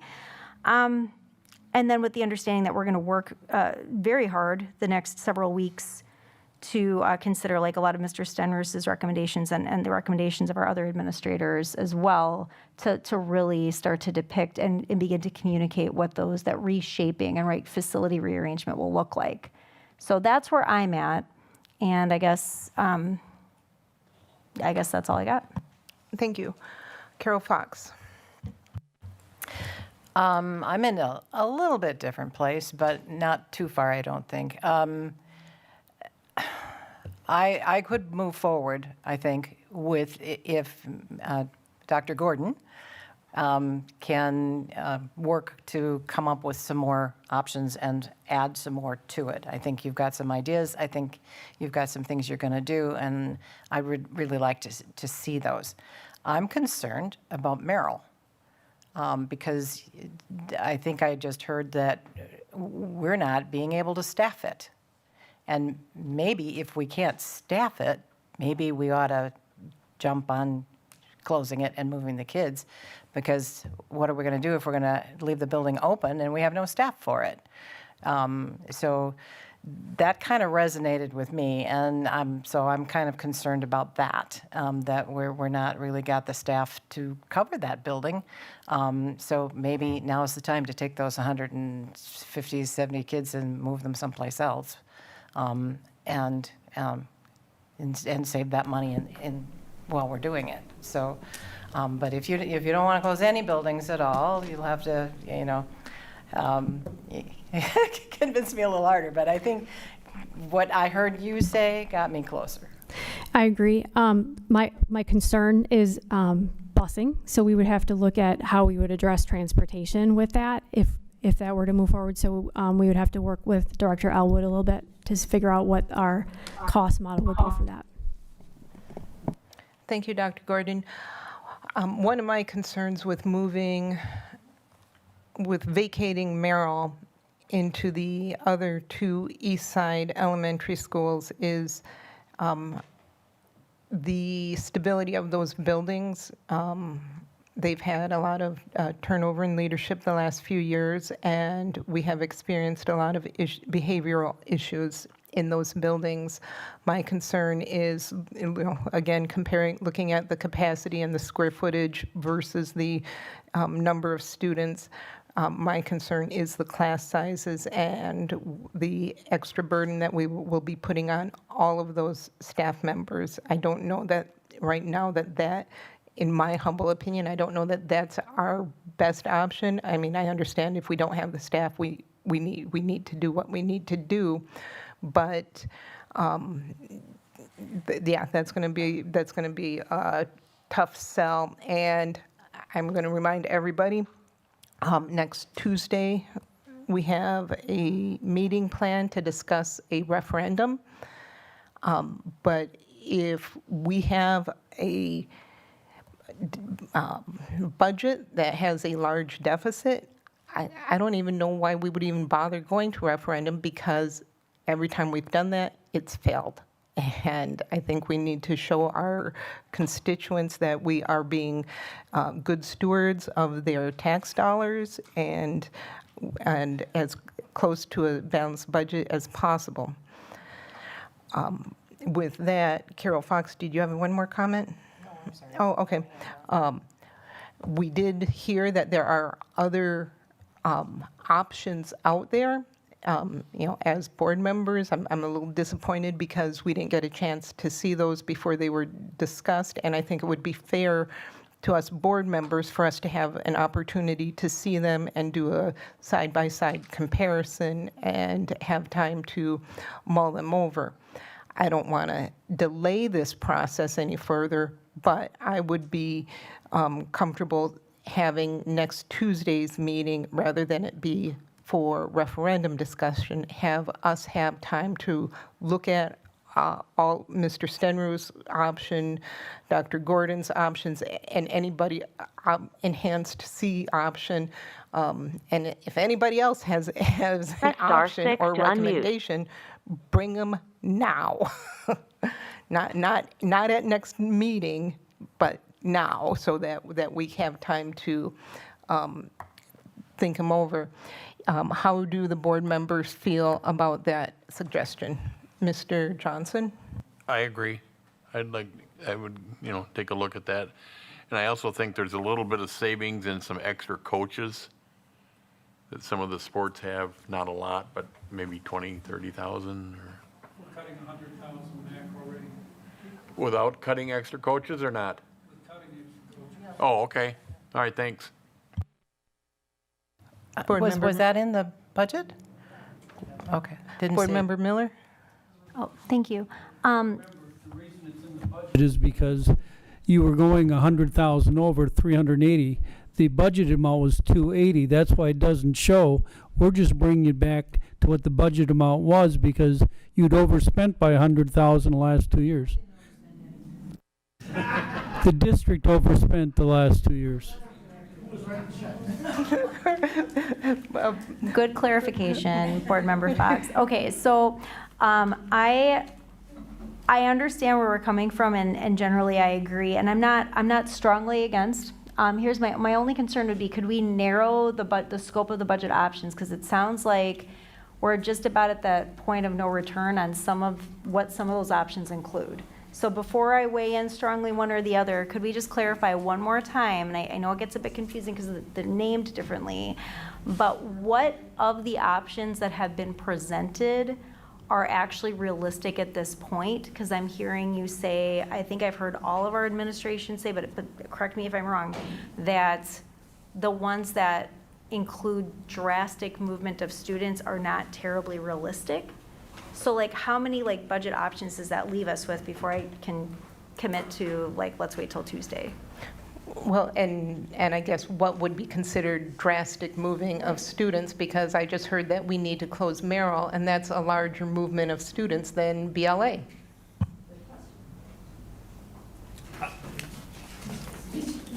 Well, we're all going to speak.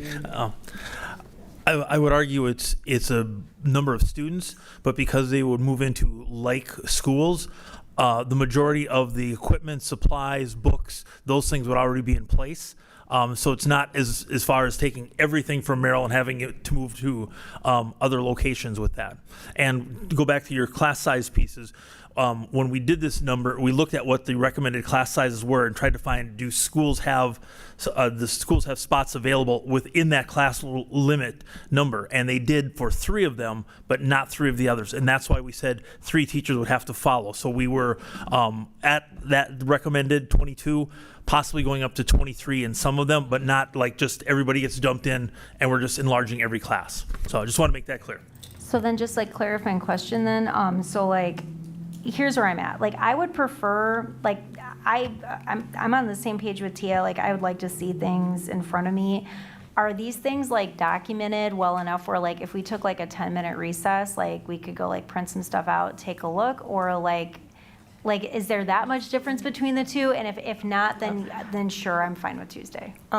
It is almost 10 o'clock and we still have another more agenda items that we need to get to.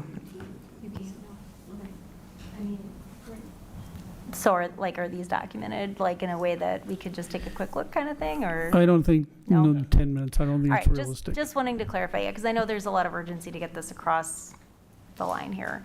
I guess my only other question to my colleagues is like, is there like a chunk of what's been proposed where like we could agree on a critical mass of, and then come back Tuesday and like do the rest? Just because there's a lot of uncertainty, like. Yeah, unfortunately, that's the world of being a board member. No. I mean, no, not for us, but like I'm just thinking like for staff members. But yeah. If you meet again next Tuesday, what I'm just trying to look at is, now, Jeff had talked about we could close Merrill, and, so we can give you what that would look like. there's going transportation costs, we probably wouldn't have that in a week. So to be real honest, we could give you what closing Merrill would look like. Now you have to ask, would you rather have BLA if you close Merrill? Would you rather have BLA at Merrill rather than Cunningham or saying it? I'm going to I'll go on record again. I do not think that you can realistically move BLA to the high school. You could move BLA to Merrill. You could close Merrill. I don't think it's realistic to be able to keep it the type of school that it's currently designed to be. If you want to change the design and make it different, that's different, but that's going to be another larger discussion. So I just want, if we meet next Tuesday, what it is that you'd really like to see so that we don't waste your time or anybody else's. So Merrill was one that Jeff brought up. We could give you what that would look like. I already said if you hate to say this, if you did away with the program, you're probably at a balanced budget, but then what are you going to do with those students? I think that's a huge question. But if you're looking budgetarily, if you wipe out a program, you're going to, there's going to be significant savings. We just want to bring you back what it is that you want to see with a little more specificity. That is a plan. We've already talked about we could do that. I just want to make sure that if you meet next Tuesday, what's going to be the most productive for the meeting. Thank you, Dr. Anderson. And I'm going to remind everyone, we can move BLA over the summer, but if we have to move it again next year, that's another cost. So we need to be thinking of whatever we're moving, move once and be done with it. Tom, I was going down the line and I'd like to get board members' input. Do you support continuing this discussion next Tuesday with the other options before us? Yes, absolutely. This is such a turning point, and as we all know in this district right now, and we have to start making some decisions and not wait. I want to remind, maybe on Tuesday that Scott Ladd is with us, because moving people entails those people that have to move them and the equipment and what I've had conversations with them about how much he could get done this summer and what he couldn't get done. So if we're going to put it all on for 27, in January, he's got to be part of that conversation for next Tuesday. But yes, I'm in support of that. Thank you. Carol Fox? Yeah, I'm in support of that. I would like to see Dr. Malat's recommendations fleshed out a little more thoroughly, and to really determine whether we need to be closing Merrill at this point. I don't think we need to close more than one school we would have enough money, I think, if we did that. But my concern is that we might have to if we're not getting staff. So that's a concern. Joanne Rue? So I think we have Dr. Anderson and Dr. Gordon in here that both are superintendents. They both understand the balancing the budget problem. Their recommendations are very similar. I'm ready to vote tonight to support Dr. Gordon and move forward with what her recommendation is. But if we need to wait till next Tuesday, I can wait till next Tuesday. Dan Schuf. Yeah. So I also believe that we should move forward with our recommendations for our new superintendent who's going to serve us here for the next couple of years at least. So I'm ready to go on that. I want to go on record saying that I would be supportive of a resolution that bound us to a real process to figure out our building needs. I do not have my head in the sand about those issues. I couldn't get my head around what I've been hearing all of you and stakeholders talk about, a district that's founded on, 3 pillars of student student achievement, behavior, and then if, more of a classical education, getting rid of computers and going back. I'm all for that. Practically, I think the idea of closing Merrill for this fall is a worse decision if you made it in June than this board made to close 2 Westside elementary schools in April. Doesn't mean that that's not where we have to get. I don't have my head in the sand, but there's an incredible amount of community input we all need. You've all been talking about that. We need to move into that. So I think on Tuesday, we should move towards a conversation that includes most of Dr. Gordon's recommendations, and then bind us to a process that we can communicate with about referendums and building utilization. Thank you. Thank you. Dr. Anderson, Dr. Gordon, you understand your marching orders? We'll be back next Tuesday. Next Tuesday, thank you. And as soon as you can get those to us, that would be greatly appreciated. And board members, make certain that you reach out to Dr. Gordon and Dr. Anderson and cabinet members with your questions.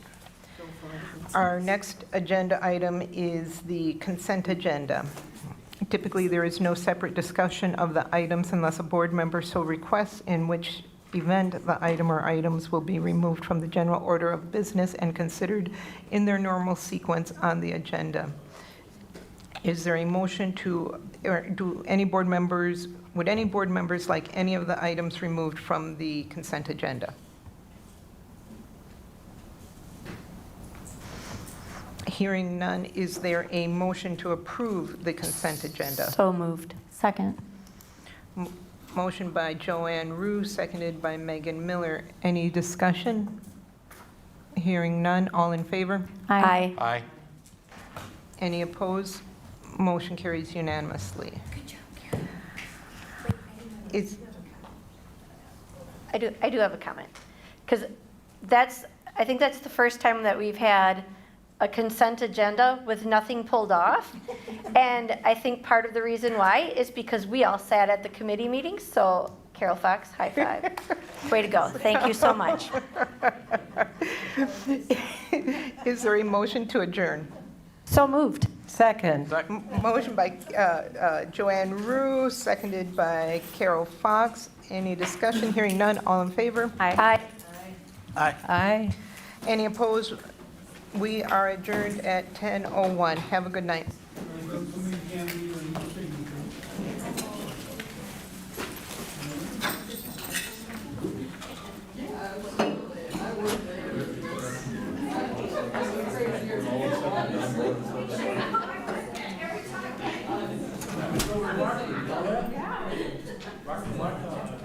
Yeah.